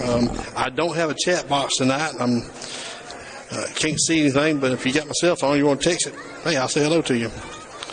The Pickens band now will be getting ready to come out.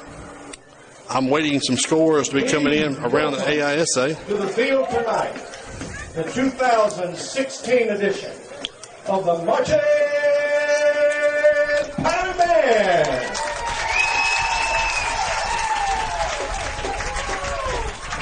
Tonight we offer you a taste of the Big Apple. We open with the chairman of the board himself, Frank Sinatra, and his 1979 hit, Theme from New York, New York. We continue with New York composer and Tin Pan Alley plugger, George Gershwin, and his most famous orchestral work, Rhapsody in Blue, featuring clarinet soloist Caitlin Bowl. We end our show tonight with the New York Mets and Yankees battling it out on the baseball diamond with Take Me Out to the Ball Game.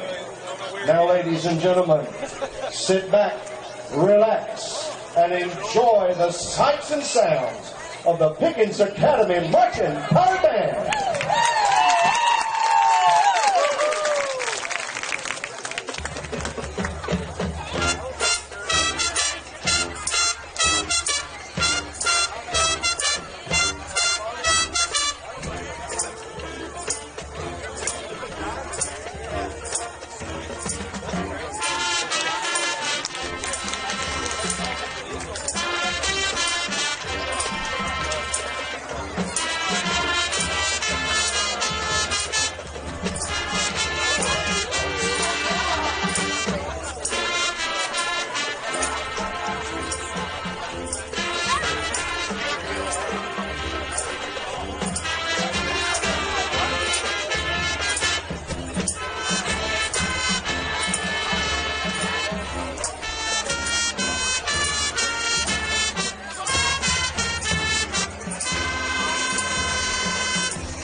Academy Marching Band.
Ladies and gentlemen, I'd like to let you know that Eric Smith donated back his $300 winnings tonight to the PA Excellence Fund. Thank you, Eric Smith. Okay. Tell you what, the folks, I was just talking to some of the guys from Pickens Academy, and what a great little band routine they had. I don't know if y'all could see it or hear it, but it was very well done.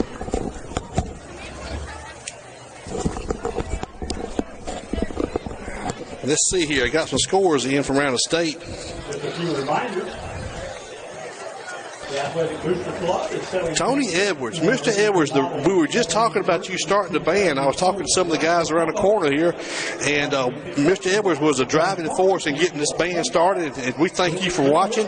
And he said our band's doing great. And I tell you what, I enjoyed the Little Pickens band. They did a great little show there. Okay, let's see what we got here. One chance for $10 or three chances for $20. Looks like we got Edgewood 0, Springwood 28 at halftime. Autauga's got 30 on Trinity Episcopal. 30 for Autauga, 6 for Trinity Episcopal. That's a big old word I can't say. Anyway, Trinity's down 6-30 in the third quarter. That's the only two scores I got right now. Yes, sir.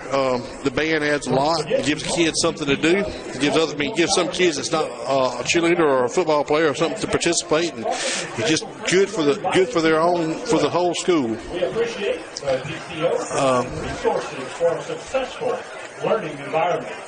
I reckon I'll give you a little story real quick about this.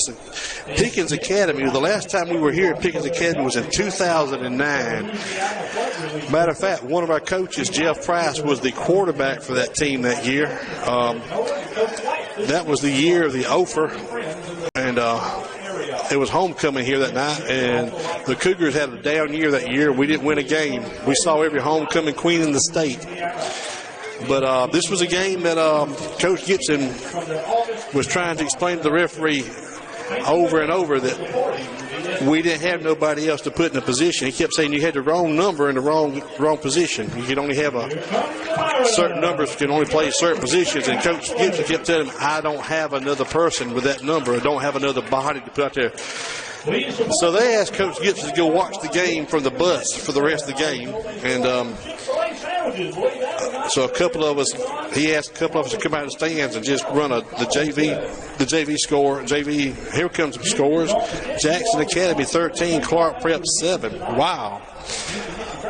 So that is another score just come in. But anyway, so it's been since 2009 since we've been here. Now Pickens has come to us twice, but this is the first time we've been here. I wanted to get up here early enough to get up inside the courthouse up there. Somebody told me it's kind of cool to go hang out up in that window up there when people come by, take pictures, wave at them. Kind of freaks them out a little bit, thinking that face in the window up there waving back at them, but didn't have time. So we're fit to kick off this second half of play here. Cougars will be defending the west end zone. That means we'll be going from our left to our right. And Pickens will be going from the right to the left. Once again, I want to thank everybody that made the trip. I want to thank everybody that came out to the game last week at Northview. We had a huge crowd. Too bad the score turned out like it did, but boys played hard, and obviously they've worked on several things this week. If we played like we played tonight, I don't think we would have been on the short end of the scoring last week. But I want to thank everybody. That's going to be a great game to keep going from year to year, and looking forward to it. Going to have McGee and Brown back deep. Campbell, Flavors, and Turner midway. And here comes the kickoff from our right to our left. Back to live football action. Kicking it back there, and Campbell's going to take it to 30. He's up to the 35. He's up to the 40. Gary Campbell, the 45, 50. He's still going and out at the 46-yard line of Pickens. Gary Campbell made an over his shoulder, almost like a pass catch, because he's a receiver, and he returns the ball all the way down to the Pickens 46-yard line.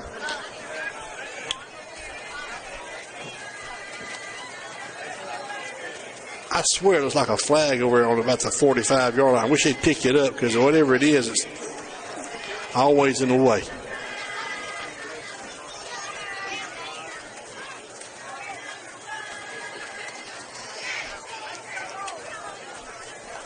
Okay, they spot the ball right in the middle of the field. Looks like Kainoa will not start the second half. I hope he's not injured. So Dahl is going to be your quarterback.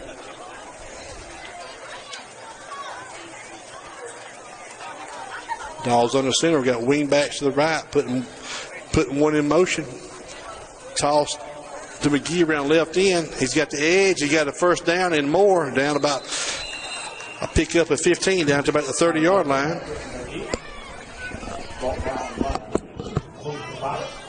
It'll be a first down for Escambia.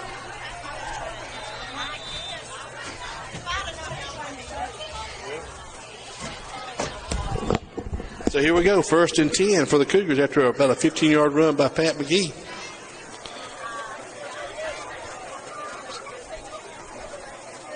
Going to give it the fullback over right guard, and he's going to fight forward. Jason Davis fight forward about 1.5 yards. Make it 2nd and 9. Ball's right on the 30-yard line.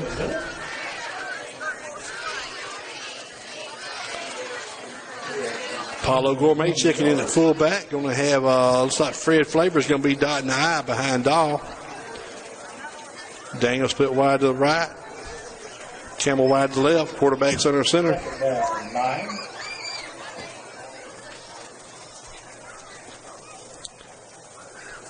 Gourmet right up the middle over left guard, left over center gap for about 3 yards. Go make it 3rd and 7. 3rd and 7 for the Cougars. A couple more. 3rd down and 7.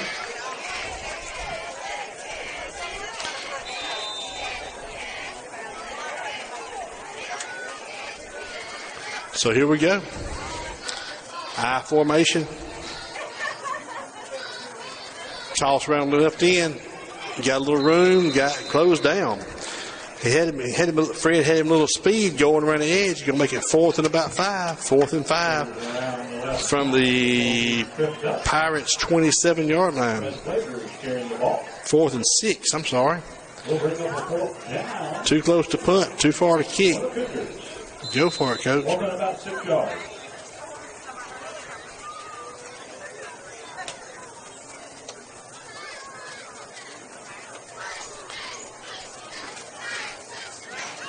Tight end to the right. Receiver split both ends.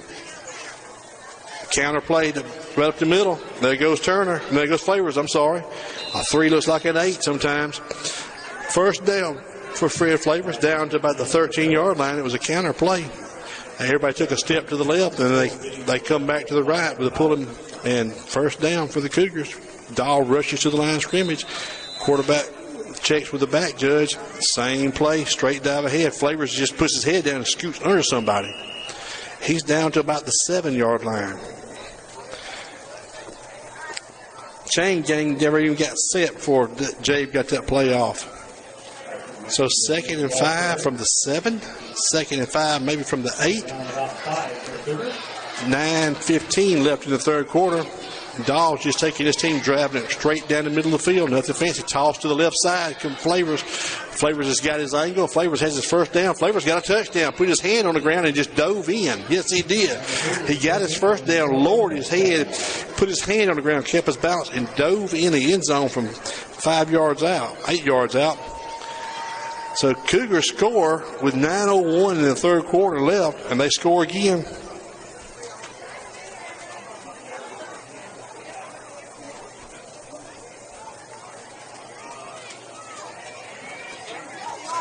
Looks like we got people watching in Minnesota, Chicago, Missouri, Kentucky, Texas, Louisiana, Florida, North Carolina, Shanghai, Guam, California, the Netherlands, and somebody off the coast of Iceland on a sailboat's watching, looks like. Okay, so Cougars have scored again, making the score 40-0. 9 minutes left in the third quarter. Who knows anyone that owns a sailboat off the coast of Iceland? Please let us know. Next week, traveling to Apolga, around Prattville, Alabama. Then we'll travel to Coosa Valley at Harper. Get this real quick. Mr. Tony Edwards said he wanted everybody to know we had, when he started the band, it started, we didn't even have a kazoo when he got there. But Mr. Tony Edwards came in and he started that band from scratch. We had kids go to the Macy's Thanksgiving Parade, Disney, the Disney World, the Orange Bowl, had several band scholarships, all at different schools all across the state. I know one that lives in my house got a scholarship to the University of South Alabama to play in the band, and she'd only been under Mr. Edwards' band leadership for 2 years. So band is a great way for kids to get involved and get active in other parts of the school. And there's a lot of scholarships, and like I said earlier, I know next Saturday we've got several kids from the band going to Huntington for their honors band. We've got several young men on this football team that's already got offers. Matter of fact, the gentleman kicking right here, Chris Brown's got offers from Mercer. He's committed to the South Alabama Jags, and he's got several school offers. Trey Lee's got offers from Navy, and the ball gets the end zone. Trey Lee, number 7, he's got an offer from the Navy and also from West Point. So band, athletics, and academics. I reckon you call it academics, athletics, and extracurricular. There's always a way to earn a little help to get to college. So the ball gets in the end zone. We're going to bring it out to the 20. At the concession stand.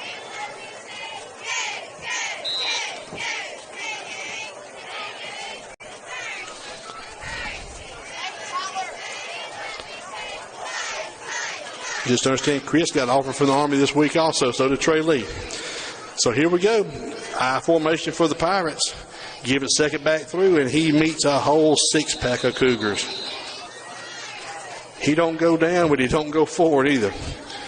They held him up. No gain. Do-over. Second down from the 20. 8 minutes and 45 seconds, and the clock is running. And just one of those nights for the home team. 2 wide right, 1 wide left. High formation. Quarterback's under center. Going to give it a second back through. Finds a big gap, and he picks forward for about 4 yards. There was a hole opened up there. He picked up about 4 yards on that play. So it's going to be 3rd and 6 from about the 23, 24-yard line. From the 24. 3rd and 6 from the 24. about 4 yards. We'll bring up 3rd down and 6 for the Pirates. They got a very nice press box up here for us. Got my own private ceiling fan. Got my keeping me nice and cool. It looks like we got a little strobe light action, one of the lights coming on and off. Same formation to the right. One left. Quarterback's dropping back, looking, rolling. Oh, and all he's going to find is, hello, Mr. Turner. Louis puts him on his posterior back there about the 16-yard line. 4th down. 4th and 14 now from the 24-yard line. 26-yard line, I'm sorry. No, I'm sorry, from the 16. I'll get it right in a minute. John Hebert checking in. Fred Flavors dropping back deep along with Chris Brown for the punt. They're waiting on number 52 to get in there. They need one more up. They need one more blocker on the right side. He's in position. When this punt goes off, it'll be 7 minutes left in the third quarter.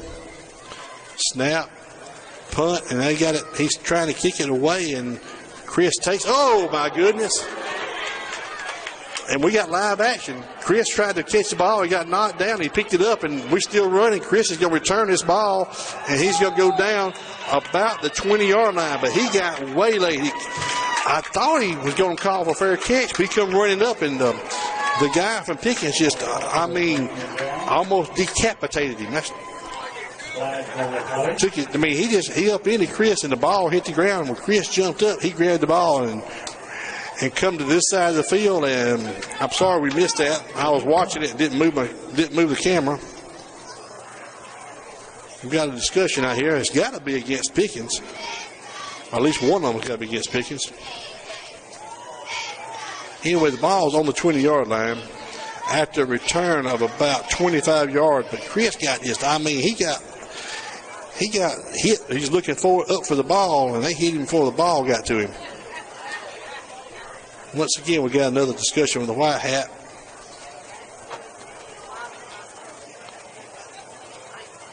Personal foul against the Pirates. Personal foul against the Pirates still. All right. So the end of the run is going to be a half a distance. So he's at the 20. It should be a 15-yarder, but they're going to probably make it half the distance to the goal. We should end up about the 10 if my math's right. Let's see what we're going to do here. Personal foul on the Pirates. 16 to 5 by the Cougars. Or they're not going to move it at all. They're just going to let the Cougars just end up playing where they're going to. Yeah, we're not going to take it, I reckon. You would think that would go with the end of the play, but obviously not. So anyway, Cougars take over on the 1st and 10 from the Pirates 20. Dobson out right. Paulo Gourmet. Chris Davis is going to take the ball right over left guard for about 3 yards. About a 3-yard gain. Make it 2nd and 7 from here. Jason Davis took over left guard.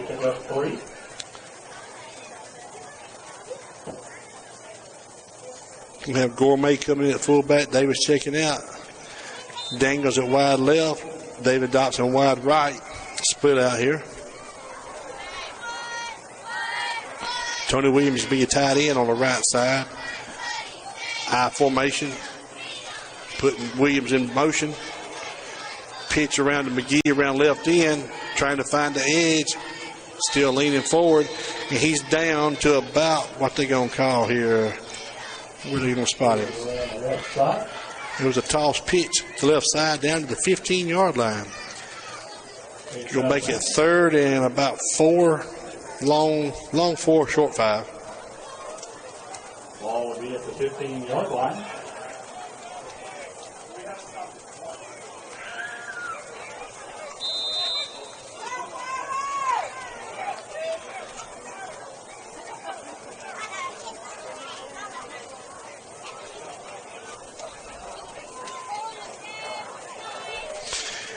Cougars going up the middle. Going to be short of his first down. It'll be 4th down at about 3. Over the right guard. 4th and about 3. Ball's at the 14. Play clock is at 4:53. Game clock is at 4:53 and counting. Flavors dotting the I behind Gourmet. Dobson wide right. Daniels wide left. Tony Williams is going to be your wing back or your H back.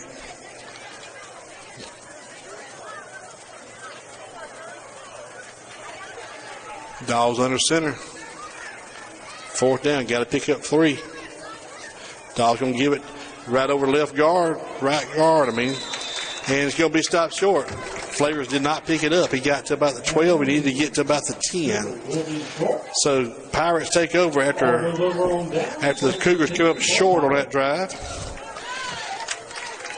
It was all set up by a Chris Brown punt return, and we just did not fire off like we wanted to. Now, I'm going to say we got some young kids in there right now, but they got to grow up. So we got a mandatory water break. Mandatory water break. Got a timeout on the field. You make your way to concession stands now. Get fillets, steak sandwiches, hamburgers, hot dogs, cold drinks. So Cougars are up 40-0 on the road. 4:14 left. Hate to tell you, but all our restaurants in Carrollton will be closing in 2 minutes. The PA speaker here is trying to drive everybody over to pick up some concession stand food because he said all the restaurants in Allisonville and Pickens and Carrollton will close in 2 minutes. So I didn't see many choices when I came in, so might need to get somebody to grab me another one of those hamburgers. Please be in prayer for the upcoming See You at the Bowl on September the 28th. If you're interested. Have you ever wondered what the referees talk about in the huddle out there?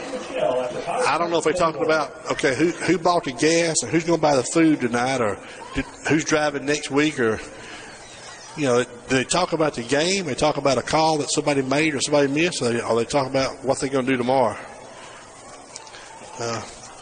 Sometimes I've seen them make calls, you wonder if they even talk about anything.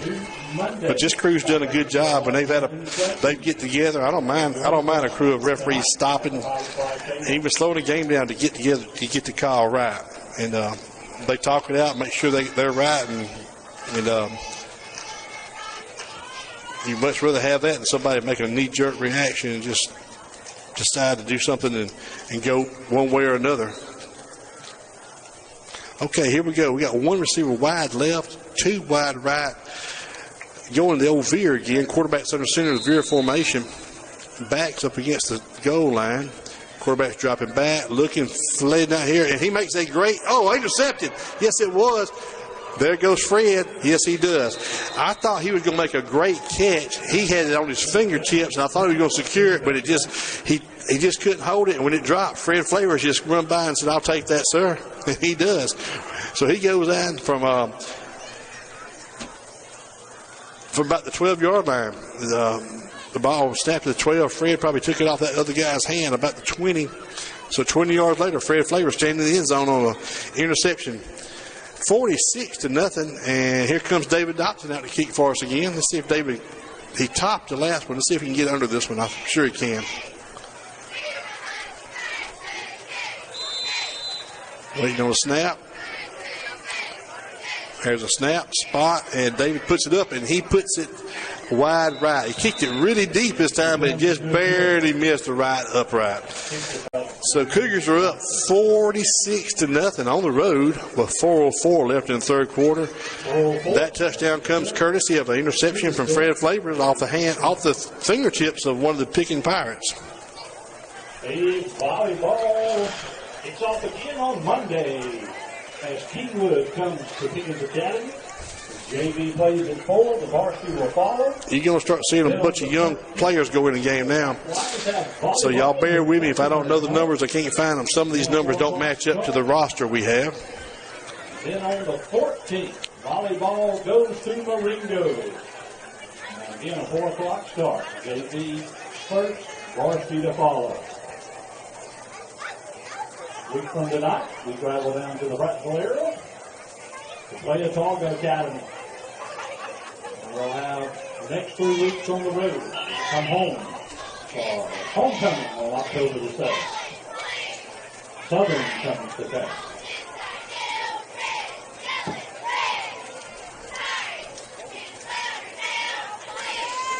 So here we go. Cougars be kicking off from a left to a right. Chris Brown's going to kick off this time.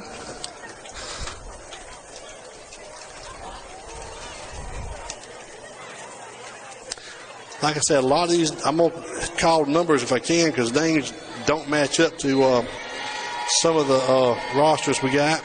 Let's see who's out here. Big, deep kick by Chris. Drives him back to the 4. And he's trying to get this wall on this left side here, and it's going to be shut down. Yes, it does. It goes down.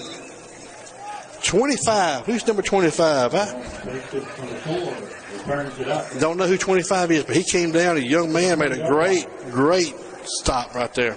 He had a little help from Trey Turner. From Louis, but 25 really set the edge right there and penetrated the wall and busted that play up from the get-go.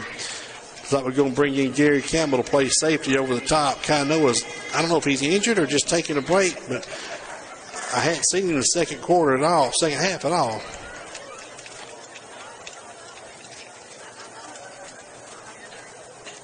They're going back to the eye. Receiver split both sides. Quarterback's dropping, looking. Going to float one out here to the flats. And it's going to be, did he catch that ball? No, he did not. Incomplete pass. It was almost a jump ball. Come close to being intercepted again.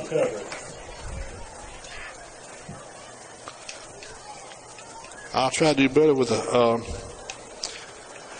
the camera work here, folks. Once again, I'm by myself.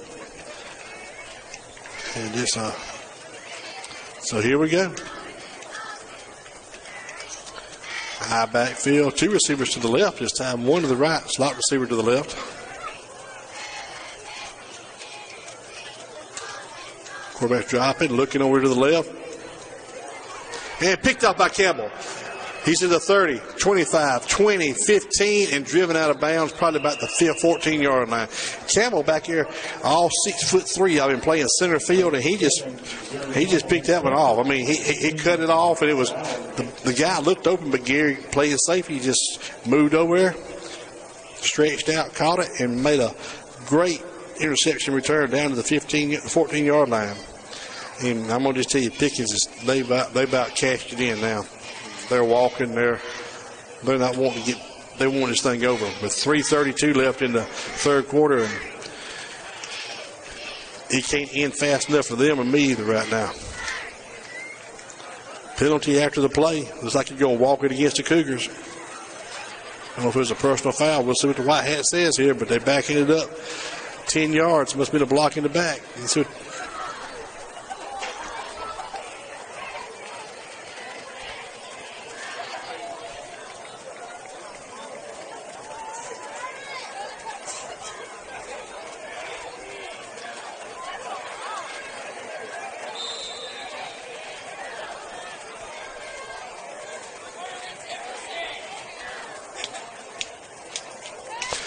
So here we go.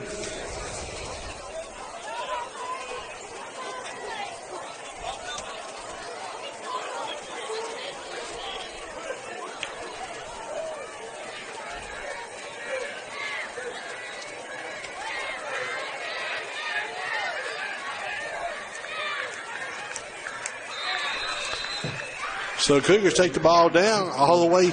I'm sorry, I was trying to get an update on some scores there, and looks like Morgan has beat Tuscaloosa tonight, or beating Tuscaloosa. So first down for the Cougars, going to be first and goal from the 8-yard line. First and goal from the 8. Going to have Davis running your fullback. McGee's going to be dotting your I. Dawes going under center. Dobson wide right. Toss pitch around right into McGee. Got him a little lane, got him a little seam, and he's going to be in for a touchdown. Yes, he is. Flag on the play. They call touchdown, but we do have a flag, so everybody hold what you got. Patrick McGee just a little toss pitch around left end, found him a lane, found him a seam, and put his foot in the dirt, exploded forward, and it's coming back. Against the Cougars, back us up. Going to make it first and goal from the That was a long one there. First and goal from the 16,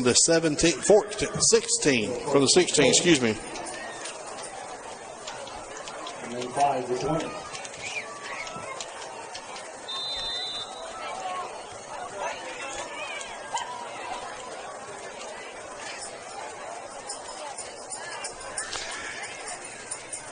So we're looking at first and goal from the 16-yard line. Dawes under center, putting Williams in motion. Toss pitch to the right this time. Trying to find the edge. McGee's working, and he's down at the 15. Trying to get around the edge there, and just they established the edge and would not let us around it. Brady, I should say. Brady is all on the stop. Young line in there right now. Pate Robinson, I know, number 61. Number 62, George Seatat, looks like. Tony Williams. Tyler Newton in there. Can't tell who the other one is right now. Dawes under center. Toss pitch to the left this time. There goes McGee. Got a little seam. Pushing. Still fighting. And ball's out again. He got stood up again and stripped the ball out on a second and goal. Ball's down to about the 9-yard line, looks like. But Pat's got to secure that ball. He was fighting for more yards when he did. He leaves the ball exposed a little bit. He'll get that worked out. Gourmet checking out. Ball goes over. Looks like, nope, Cougar still got it. Jace Daniels split wide right now. Zach Daniels split wide to the left. So we got Daniel in. We got Daniel Brothers book in wide receiver position. Quarterback's under center. Third and goal, putting Williams in motion. Third and goal, going to give it to McGee over right guard this time, and he spins, falls forward, and going to be short down to about the 6-yard line. So we're looking at fourth and goal from the right outside the 5. This may be the last play in this quarter. We're at 1 minute and 12 seconds.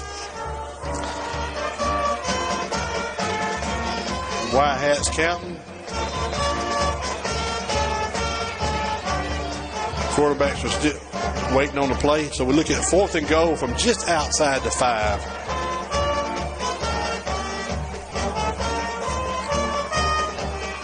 $50 seconds, 45 and counting. Dawes hurrying up under center now. Got the play. Putting the man in motion from right to left. Toss pitch around left end. McGee's trying to find the edge. Pushing, and falls in. Yes, he does for a touchdown. He got stood up and fell forward and just cut under him, and the Cougars score one more time before the end of the third quarter. So it'll be 27 seconds left in this third quarter. The Cougars are up 52-0, awaiting the extra point by Dobson. Come on, David. I got you down. I believe in you. Let's go. Lord, somebody's lost some keys. Just hope it wasn't one of ours. Because if they won't find out about it till about 4 hours down the road, Dobson will wait the spot by Dahl. There's a snap. There's a spot. And once again, we shanked it right. Just cannot get the center. He's hitting it good, but just a little off center and missed it on the right side again. So 52-0 with 27 tickets left in the third quarter. 27 seconds remaining in the third period. We'll visit the concession stand now. Plenty to eat. Don't go home hungry. Get you something for tomorrow. Midnight snack. Juniors, you have cleanup after the ball game tonight. You can get your trash bag at the concession stand. Juniors, cleanup.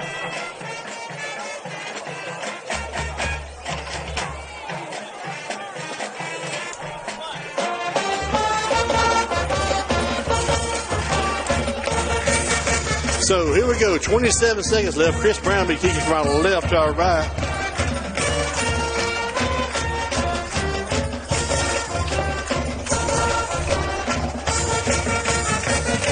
I want to thank everybody for tuning in with us. Don't leave yet.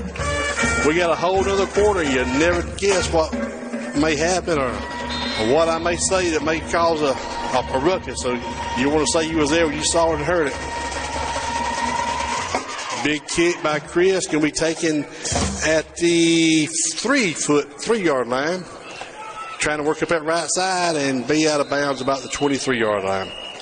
So first and 10 with 18 tickets left in the third quarter. Ball spotted about the 23-yard line, looks like. You would think that Coach Fountain's going to start working. I see he is working in some new kids. Let's see if I can pick up. Gourmet's going to be one of your linebackers. We're going to have a little mixture here. You're going to have Thomas Knight playing one of your outside linebackers. Cameron's going to be your nose guard still. John Ebert's going to be your down lineman on the left side. Look at, Tukey Bryant going to walk up out there in the outside linebacker position. And we got a timeout called by Coach Gartman. He wants to get all the players in the right place. David Dobson, like he's going to be a cornerback over somebody. Chris Brown's going to be still your safety. For providing sideline athletic player coverage tonight with locations in Gordo, Tuscaloosa, Malcore, and Senegal. There's an encore location near you. When we secure this win tonight, Coach Fountain will have won 196 high school football games. So he'll be 4 away from hitting 200 in his career. He's won a state championship at Charles Henderson and won a state championship here at Escambia Academy. They've been in numerous playoff games and gone pretty deep. So we want to congratulate him and kind of keep a little running tally on that. Might want to pop some streamers and turn some balloons loose when we win number 200 this year. At least honk the horn. So here we go. On defense, the Cougars are sporting a whole new look with a couple of starters in there just to get everybody in position. Quarterback's going to go the old bunch formation. Brown right in again. Turns upfield and met by a host of Cougars. Here comes trying to get everybody's number. Like I say, George Seatat checking in, looks like.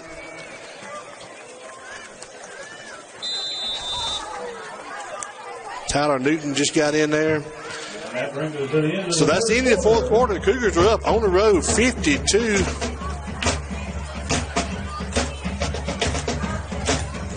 Boy, I wish we were at home so we could get that First National Bank points money. Now we got to walk the field, but we get closer to every minute going, getting this game over with. Don't want to get anyone injured. Let me check with Coach Thompson on something real quick while we take a quarter break.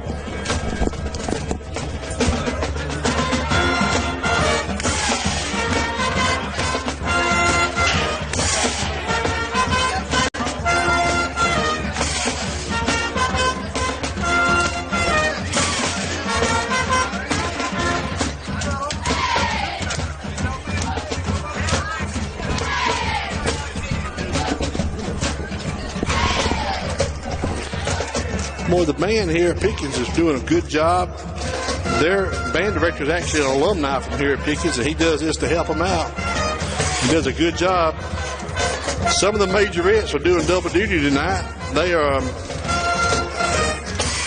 They're playing in the band, and they also did the majorette during halftime. So they're nothing wrong with doubling your fun.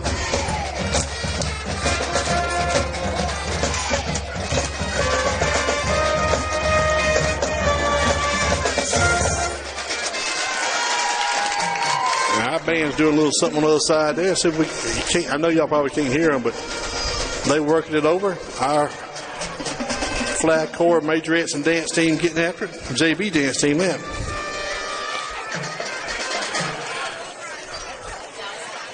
So it's going to be 2nd and 6 when we come back to live action. Pickens has got the ball on their own 25. And really, they hadn't been much deeper than the Cougar 40 tonight. I don't know if they've actually got past the 40-yard line. I know they crossed the 50 once or twice, but don't really know if they got across the 40 at all. You do not have to be present to win. So if you get that way, you become a member. See Michelle at the bottom of the client table to purchase your chain too. So live. Yeah, so live. It's green flashing over there.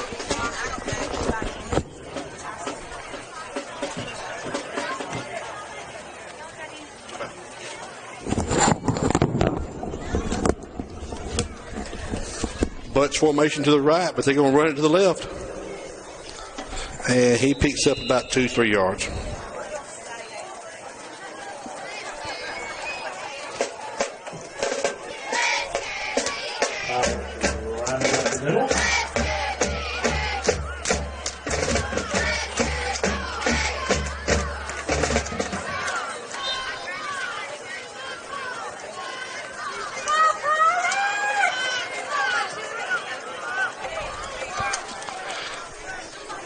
Same formation, bunch to the left, bunch to the right. One receiver to the right. The core was old Fakeroo. He snapped it to the up back, and the quarterback, it looked like he was going for the ball over his head, and he picked up a first down.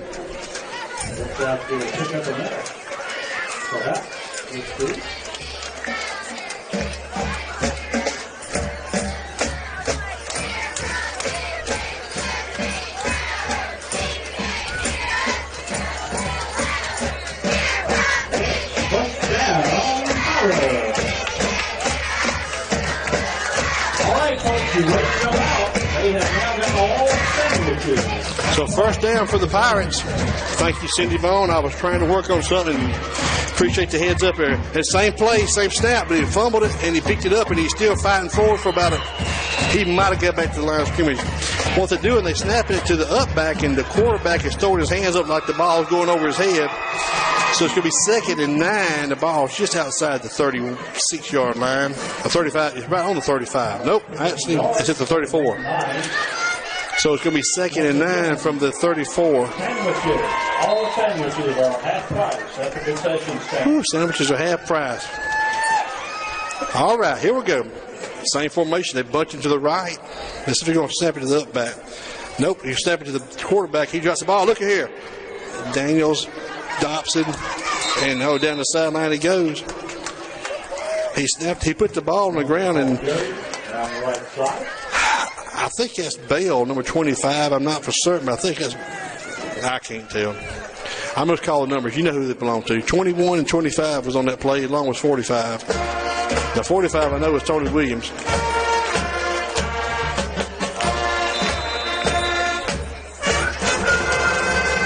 Gary Campbell, I got him playing deep over the top safety. And I apologize, these numbers don't match up to the roster now.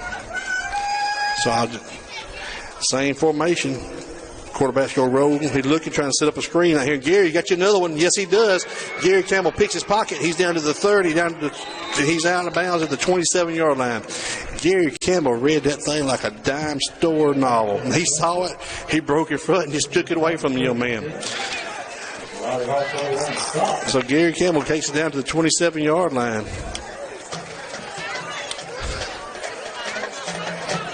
He caught that on a dead sprint. He just stepped in front of the guy and stuck his hands up there and caught it and never broke stride. Next thing you know, I think the guy that threw the interception actually made the tackle on the 27. So Gary returns with about 15, 20, about 20 yards. Cougars take over 1st and 10 at the Pirate 27. We got new players everywhere. And we got a timeout called by the Pirates. They were short a man.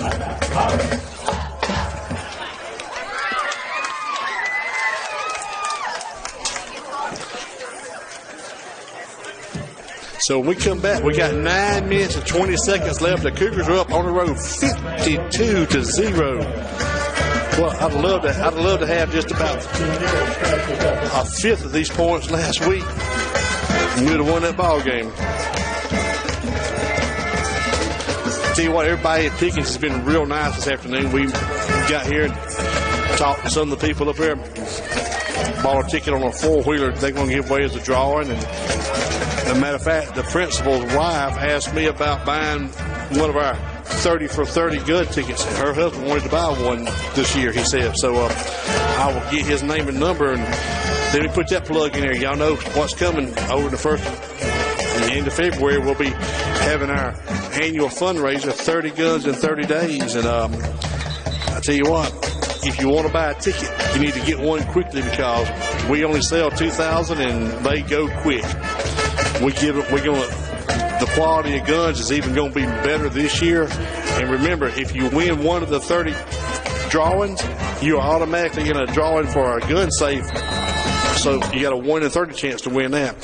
Give it a second back through. At number 25. 22 is running in quarterback position, and that is Chase Bell. I'm sorry, Chase is number 22. He's running in quarterback position, handing the ball off to number 25. Don't have a number for 25. Paulo Gourmet is going to be your fullback. Chase is getting you play from the sideline still. Coach Fountain's got these young kids running the same offense as his varsity, so that they all grow up in the same. Bell's coming around left end trying to make a pitch and decides to eat it. Made a good call, really. He couldn't get his arms out to pitch it to number 25, so he just made the best play by not making a play right there. Lost about 7 yards, but we kept the ball. Number 50, Zach Coons is on your line. Number Tony Williams, Tyler Newton. Troy Fountain, number 57. Somebody asked me today why we're not doing the Troy Fountain update. That's the reason. Troy is in the ball game. He's on the side. He's suited up, ready to go. He's going to be playing center like his big brother HT. HT's playing ball in Kentucky right now. Wishing him well. Bell's under center. Gives it the second back through. He finds a little seam. He's just spinning and going. He's still going. He's still going. He is working hard, and he is tackled hard on the 20. But let me tell you what. He had 2 hands around that ball, and he was spinning like a cyclone when he got up in the crowd.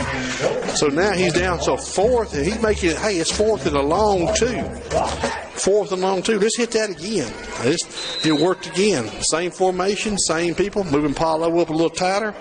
Bell's checking his backs. Same play.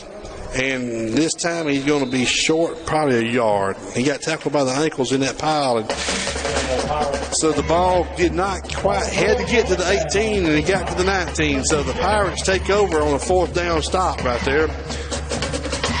Game clock is stopped with 7:27 at possession, turnover on possession. That's right. Sandwiches after possession stand. I still have a set of keys up here. Somebody's going to want to leave tonight.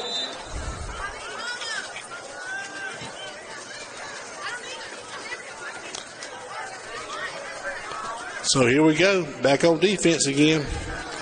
They got the old bunch formation to the right here. Snap it to the up back. Ball's on the ground, and covered by a Pirate, I do believe.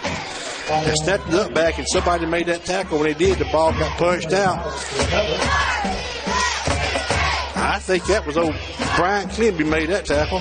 Number 25, whoever he is helping somebody up. I think he may be the one that punched. It was either Brian or 25 punched it out.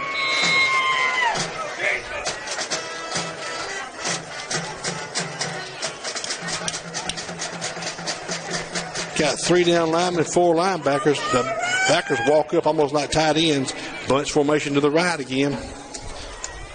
Snapping it up back, trying to go around the left. He found a big seam and a big crack, and he is rolling now. He's got a 1st down. He's out to the 31-yard line. Now, that young man right there, he got a little pepper sauce in his run. He saw a crack, and he took advantage of it. Tyler Newton checking out. Jackson Dort checking in, number 32, I do believe. Trey Sales, number 31, in. Bunch to the right this time. Let's see if they're going to snap it up back and try it again, because he left there on fire. Quarterback, deep back, catches it, puts the ball on the ground. He's up. He gave him a seam. He's got a first down. He's up to 45. He's still pushing forward to about the 50-yard line. So 2 back-to-back runs by the you want to consider probably your second string or your JV crew in there running the ball for the Pirates. I know that's your second line of defense for your Cougars. Ball spotted right on the 50-yard line. We've got 6 minutes and counting. 6:07, 6:06, 6:05, 6:03. Ball's got 1st and 10 for the Pirates on their own. Right on the 50-yard line. Butch to the right. Low snap to the quarterback. He's rolling. Big pressure. He's looking. He's going to try to run. He's still running for his life. He's spinning around. White shirt's closed. A great strip block. He's still looking down the field. And it's going to be intercepted right there by the Cougars. Who was that? Gary Campbell, number 3. That's a hat trick for Gary on interception. We got a blocking. We got 2 flags down. It was a great chip block, I thought, back here. But Gary Campbell has got the hat trick on interceptions tonight. We got a hold against the Pirates. Going to be waved off, and the Cougars will take over at their own 24-yard line. The quarterback was doing all he could do to keep the play going. He reversed a low snap to start with, rolled to the left, reverse field. I thought he picked up a great chip block from somebody, but I don't think that's what they called. I think they called another play. I didn't see that one, but he aired it out about 30 yards, and Gary Campbell was in the mix, and we might well just call him old Hoover because he just sucks the ball smooth out of the air anywhere it comes near him right now. Electrolux or something like that. So here we go. Bale coming back in to run quarterback. No, number 9 is. Number 9 is going to be, I don't have a clue. I'm sorry. Daniels, I believe that's one of the Daniels boys. Gives the ball to second man through, and second man through falls forward for about a yard. Number 25 again. Wish I had his name. He made a heck of a run down here a while ago. Now Bale's coming in. Bale's going to dot the I, it looks like. Gourmet's your fullback. Daniels your quarterback. Got Daniel split wide to the left. The other brother. Giving to second. Bale going, ooh, man, he is lit up in the backfield. Number 54 is not a JV player. That's a thick son of a gun. He just picked he picked Bale up when he hit him and jarred him back about 3 yards. It's going to be 3rd and 13. 3rd and 13 for the Cougars. Game clock's at 4:45 and counting. I wish we could use a metric system conversion factor and get this thing over with before anybody gets injured so we can get on the road. But 4:30 and counting now. Cougars are up 52-0. Daniels has got his play coming back in. Everybody checking the armbands. Gives it second back through and picks up about 3 back to the original line of scrimmage. It's going to be 4th and 10. I'm sorry, 4th and 10. 4th and 9, they're going to call it. We're at 4 minutes and counting, under 4 now. We're at 3:59 and going down. 4th down and 9. Troy Fountain brings them up over the ball.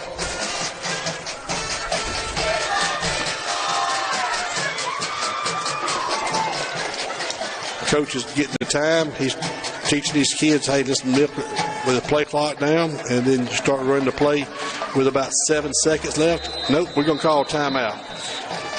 Timeout by the Cougars.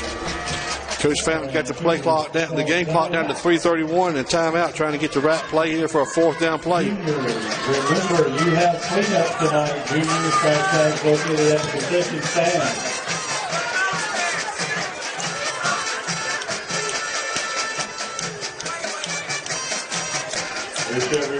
Our band's playing away over there, and the cheerleaders are dancing. Be careful. Let's see if I can get a little action over there.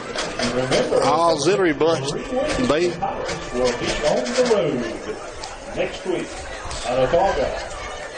And we'll be home next week. We'll come back here. I believe we got Jackson Academy next Friday night at the confines of Bachelor Field.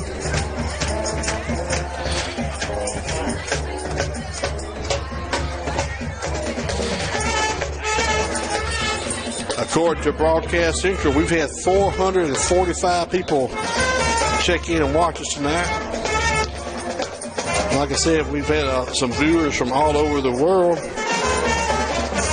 So it looks like California, up in Michigan, Shanghai, China, and off the coast of Iceland, it looks like a small sailboat. Maybe someone going around the world checking in the World Wide Web. So Cougars will punt. Gary Campbell's going to be back here. He'll take the ball about 10, kick it about 15. Good snap by Dahl.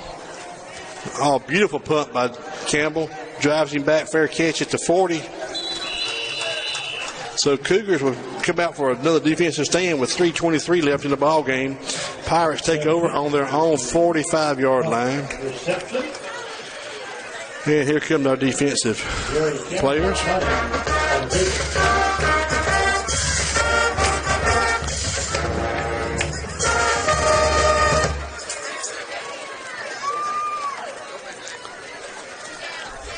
Gary Campbell going back to playing safety over the top. Dobson's going to be one of the cornerbacks here. He shall be the other cornerback on the other side, looks like. Bunch to the left. Wildcat formation. And he's pushing. He's up to the 50-yard line. So a gain of about 5 yards on that first down snap. 3 minutes left in the ball game. Going to be 2nd and 5 from the 50. Will they throw it again? And if they do, will Gary Campbell make another interception? The hat trick for Campbell tonight, interceptions. And he had a great catch last week from Noah Gummapack.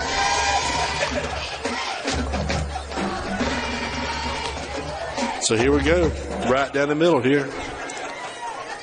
Quarterback's looking at, here you come. A little screen pass over the left side this time, and he breaks his first down. Yes, he does, and he's still working hard.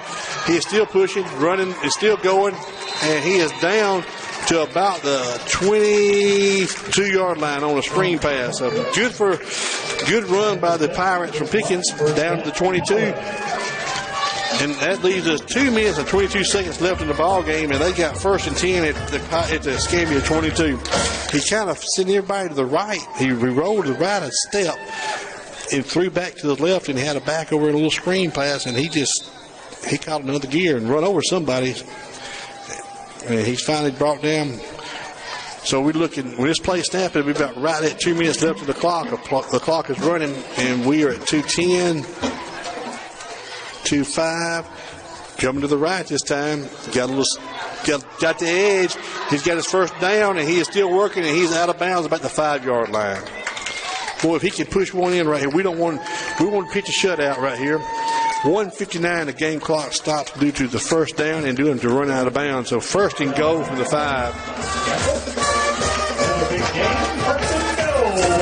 1st and goal for the Pirates here. Cougars don't want to give that 0 up, and the Pirates don't want to leave with a 0. So you got 1:50, and the clock is running at 5 yards and 4 downs to get there. Bunch formation to the left this time.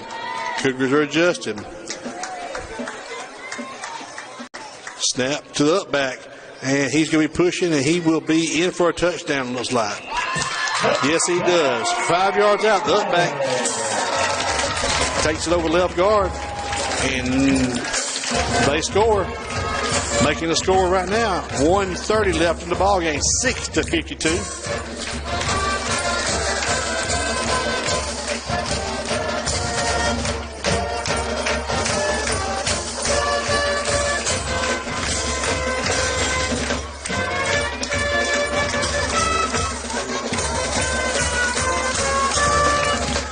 So we got 1:30 left in the ball game, and they're going for 2 here. Bunch to the right. Quarterback's rolling. Going to throw it up in there. Gary Campbell, do you? No. Who was that?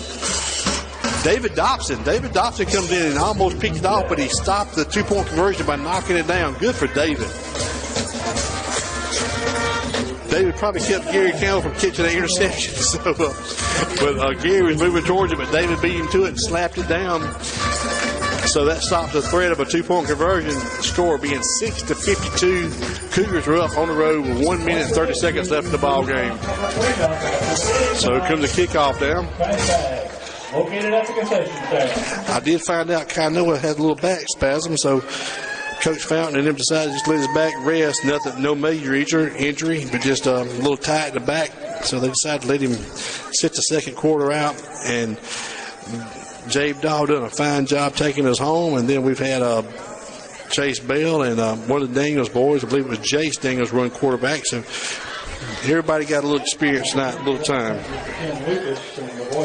Jackson Academy 35, Clark Prep Gators 14. Final in from Jackson, Alabama. So we'll be seeing the Jackson Academy Eagles next Friday night, if I'm not mistaken. I think that's who we play next Friday night. And we'll be at home. We get the Gators later in the year. We go there, but the Eagles have beat the Gators tonight. So here we go. Kickoff. Ball's on the 40. Cougars are out there waiting anything. Don't know if he's going to see an onside kick here. And you see a little poocher down to Bell. And he spins up to the 40. And he's up to the 35 and spun up to about the 37-yard line. So Bell takes it on a hop at the 30 and takes it up to the 37-yard line. So Cougars take over 1st and 10 from their own 37, and we're going to have 1 minute and 24 seconds left. That's 84 ticks of the clock here if you want to break it down to seconds. Bell's going to be the quarterback.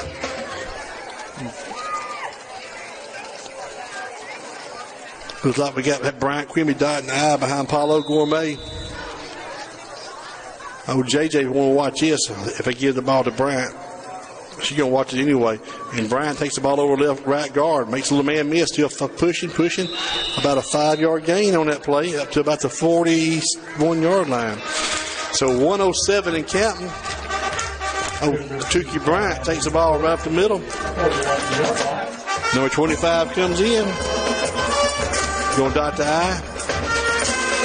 Bell and the fullback and the tailback getting their play together. The quarterback's going to give the second back through. He's got a little seam, a little hole, but met by a swarm of powder puff blue shirts.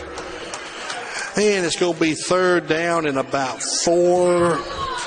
And that they may not even snap the ball again. We at 30 seconds now. 3rd and 4. Clock's in. These kids want to play, though. Let them play. They practice hard, too. They want to run it. Bell takes it. Gives it to the fullback right up the middle. Paulo falls forward to about the 45-yard line, and that's going to be it. We're at 10, 9, 8, 7. Folks, I thank y'all for checking in. Cougars win on the road 52-6 over the Pickens Pirates. That's the ball game, folks. So we want to thank everybody for checking in and watching tonight. 52-6. We appreciate everybody watching and supporting the Escambia Academy. I want to wish everybody a safe trip home tonight that made the road trip. And we'll see y'all next week at Bachelor Field, if I'm not mistaken. I could be wrong. Don't have a schedule in front of me, but I think we're at home next week against the Jackson Eagles.